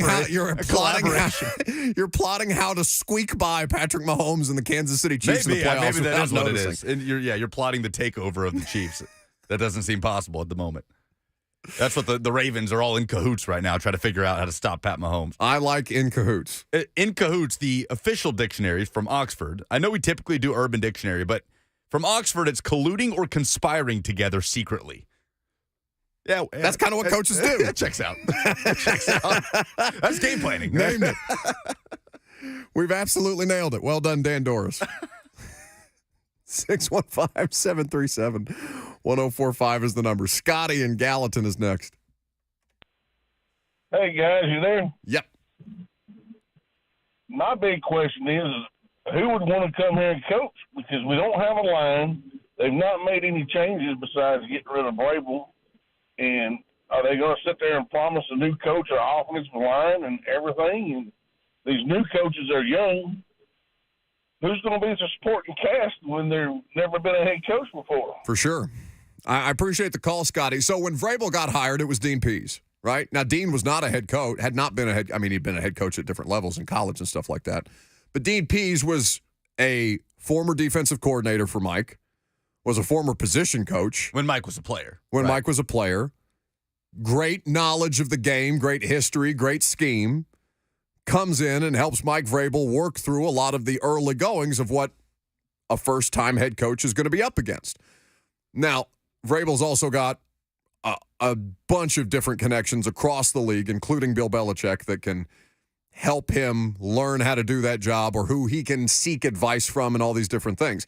Callahan is also somebody who needs to look no further than his father, who was not a successful head coach at the pro level, but has that background and has a level of institutional knowledge from growing up in the league, a career quarterback, a career offensive coach, quarterbacks, wide receivers, coordinating offense and otherwise, that it's safe to assume that he will be able to present a staff that would make you feel better about a first-time head coach. Even if he can't hire Bill Callahan as his offensive line coach, if he doesn't want Dad to come work for him or vice versa or whatever the case may be, think about the resource that would be. Why are you smirking? Because Danny, whose call I ignored for Avril Lavigne discourse, is saying, that guy you think? We love you, Danny. I don't play favorites. But to the point of Thomas Brown and the potential there of him being an offensive coordinator here or elsewhere. Remember what happened last time the Titans made a head coaching hire? Who they hired as their offensive coordinator? Oh, the other guy that interviewed to be the head coach. Right. LaFleur. So we've been down this road of a head coach being hired and his offensive coordinator was interviewed for that same job. And all the information that was gathered. Vrabel had to sell LaFleur on that. That was not something that I think he was hell-bent on, being the OC here, because, Marcus was not a great situation to kind of attach yourself to if you're trying to become a head coach, to be completely honest with you. Well, and it was LaFleur's first opportunity to be the primary play caller. Right, coming from the Rams where he had not been. Watching LaFleur this weekend, too, is kind of crazy to think about. He's so successful as a head coach, and I don't want to attribute so much of it to Aaron Rodgers because of what Jordan Love was able to do this year. They did a fantastic job with Love this year. They did a fantastic job. And Love himself did a fantastic job. And a young roster, young skill position players. There's no Devontae Adams to bail out Jordan Love this year. It's really impressive what LaFleur did. Is this the most impressive season of Matt LaFleur's coaching career? Yes. Yes. Who's the lead receiver in Green Bay? Dobbs? Romeo Dobbs? That sounds right. I don't know the numbers off the top of my head. It is because of how much they were kind of up against it with an unproven roster and an unproven quarterback that they gave more money to, but not a ton, to kind of extend his contract. This is the best job that Matt LaFleur has done. Now, he'll need to elevate them, right, because the expectation is different in Green Bay, and now you've got people making comparisons to, they're just going to roll right from Favre to Rodgers to Love. Don't put him there yet. Just give him a second. Reed was their lead receiver, and he had less than 800 yards on the season. They were spreading the ball out all over the place. And they were running the ball. Yeah. Which is what he wants to do anyway. This is the thing about offensive football in 2024. As we get ready to head into, well, I guess as we get ready to conclude this season, but you're seeing it, you have to be able to run the football. Like, it just doesn't immediately divert to passing. Did you see what happened between the Chiefs and the Bills yesterday? They were moving up and down the field, running the football. That was a game that was a track meet, but an actual track meet. They were doing it on the ground. And yes, Mahomes made some great throws, and yes, Allen made some great throws. But at this time of year, you have to be built to run because you can't just air it out at will. Otherwise, the Dolphins would be in the Super Bowl. And the best and most efficient passing games have a running game to complement it. Cincinnati is a great example of that, which makes Callahan all the more appealing. That last throw by Jordan Love, though. Oh, across his body, the interception? Man, you didn't need to do that. No. Anyway. Yeah, but you can't hype the guy up. I know. You know, he's clearly feeling himself. He's getting himself ready to, you can go see it for on the sideline. Oh, yeah. Yeah. He was getting juice, and then all of a sudden he does the Brett Favre thing, right? He rips it across his body. He tries to make an ungodly play. Oh, no, I'm not Brett Favre. I'm Jordan Love. The second play of the drive. Pick. Tough. All right, last call for phone calls. We'll get to them here in just a second before we talk about this commitment from the Brentwood Academy quarterback to the University of Tennessee and the level of significance that has for a program and the landscape of recruiting in this state moving forward. I'm Buck Rising. It's 104.5 The Zone.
Welcome back to the show. So as we mentioned, George McIntyre at Brentwood Academy committing to the University of Tennessee today, 5-star quarterback, announcing his intentions.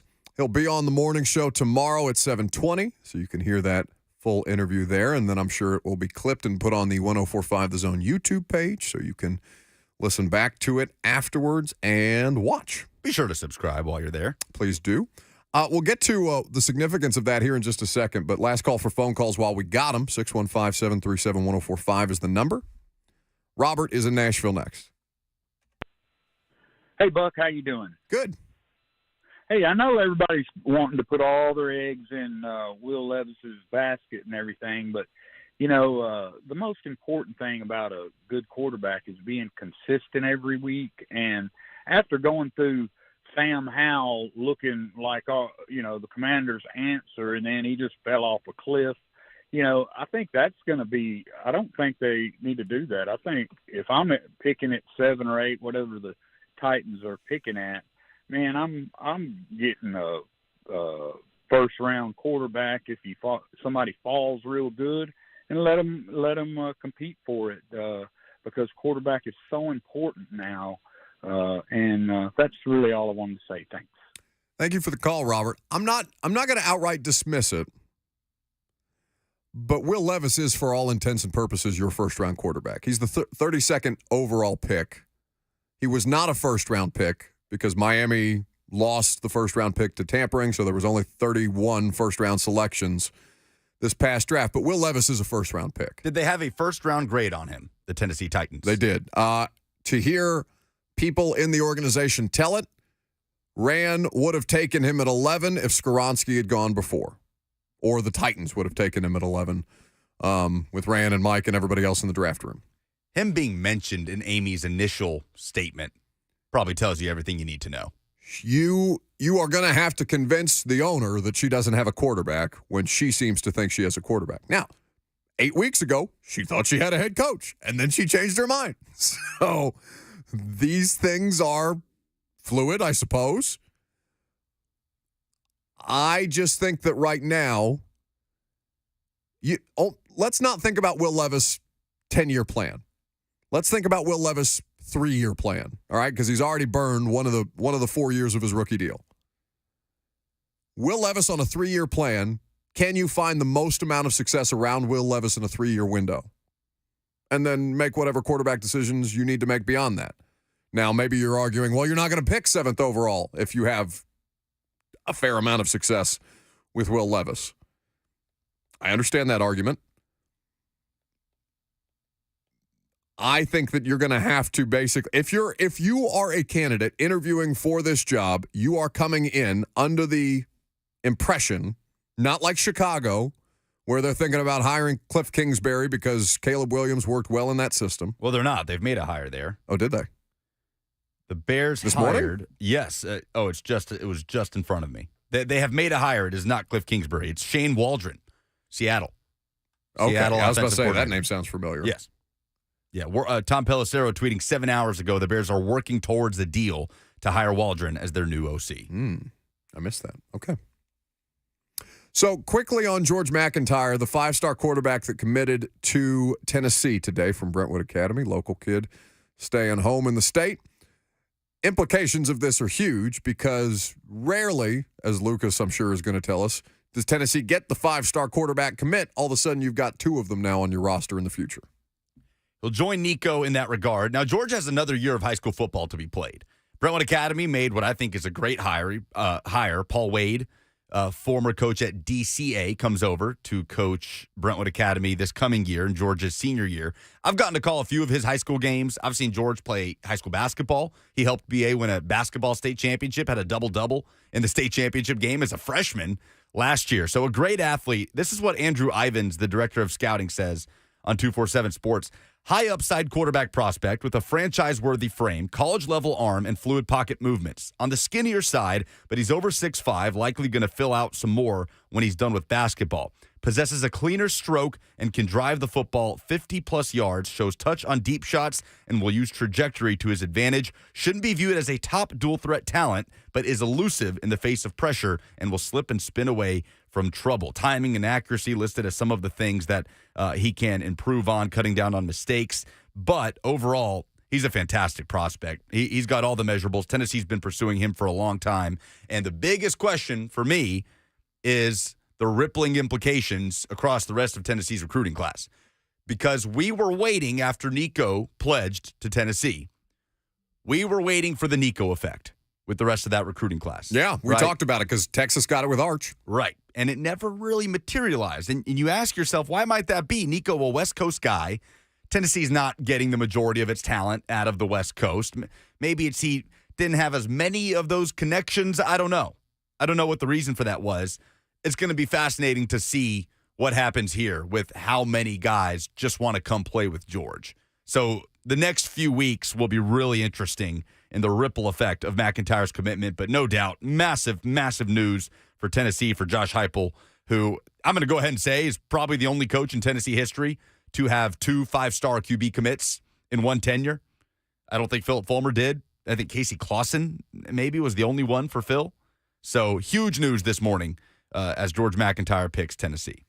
7:20 tomorrow on 104.5 The Zone. You can hear him with the morning show. I'm sure they'll talk a lot about his decision to commit. Polls, please. Oh, Nelly, this is Keith Jackson talking about college football. It's time to stop the count. The polls have closed, and the granddaddy of them all has been tallied with your poll update. Oh, Nelly, talking about Buck Rising show producer and daily correspondent, Lucas Panzica. Presented by Two Rivers Ford, who sells below MSRP on any non-specialty new Ford. Which AFC South team's stock are you buying most for the next 5 years? 69%, nice, go with the Texans. 29% say the Titans. Only 1% Colts. And another 1% say Jags. Give me Texans, Jags, Titans, Colts in that order of whose stock I would buy the most. Even though the Jags have more problems that they have to work through, I still think Lawrence is capable. Kevin Dyson has texted me to let me know that I forgot to mention Peyton Manning was a Philip Fulmer recruit. So Heupel, not necessarily the first Tennessee coach for 2 5-star quarterbacks. Thank you, Katie. Probably should have caught you on that correction. That was in the early stages of recruiting and the way it was covered with stars and everything. How many times a day do you think our friends are screaming at their radio, being like, no, you idiots! Idiots. Thanks, Katie. Will Josh Allen ever make it past Patrick Mahomes? 61% believe no. No, I don't think so either. I think 61% is low. I think that Patrick Mahomes is inevitable. I think that is going to come at Josh Allen's expense more than any other quarterback in football because he's just right there every time, and heartbreaking loss after heartbreaking loss. He is inevitable. What was your biggest takeaway from the NFL's divisional round? Goody says that the Bills will forever be cursed by wide right. Karen says to never bet against the Chiefs. Mahogany says it's that Lamar will not be stopped. Oh, I don't know. I mean, if you were going to pick 2 different defenses for these 2 quarterbacks to face, Lamar against the Chiefs defense and Pat against Mike McDonald's Ravens defense is going to be awesome. Awesome. I can't wait for that game. Which Titans coaching candidate have you changed your opinion about the most and why? Jesse says Callahan. Brian Callahan. I really wanted Slowik, he says, but seeing Callahan's experience and background with other quarterbacks makes me believe he is the best fit for Will Levis. Should we watch the AFC Championship game with Bert? Do you think he wants to watch it around people? Do you think he's scared? Because he was scared for that first quarter, or for that first half. He was scared of the Texans. He was scared of D'Amico Ryans. He was scared of the punt returner. He was scared.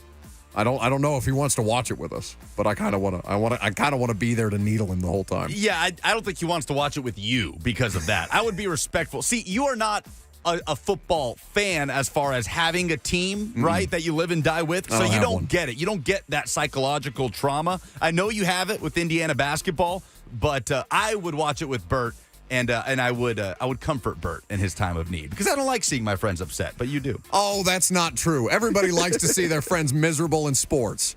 It's true. Nothing makes you happier than when you can walk in here the next day and be like, oh, tough loss for your team this weekend, huh? Those are the polls. All right, that's the show. We appreciate you guys hanging out with us today. Fun Monday. If you missed any of it, check out the podcast. It's called The Buck Rising Show, wherever you get your podcasts. You can check out the interviews that we do on YouTube. You can check out the interviews that all the shows are doing on the YouTube channel. Make sure you subscribe. I'll talk to you tonight on Primetime. You got Blaine and Mickey next.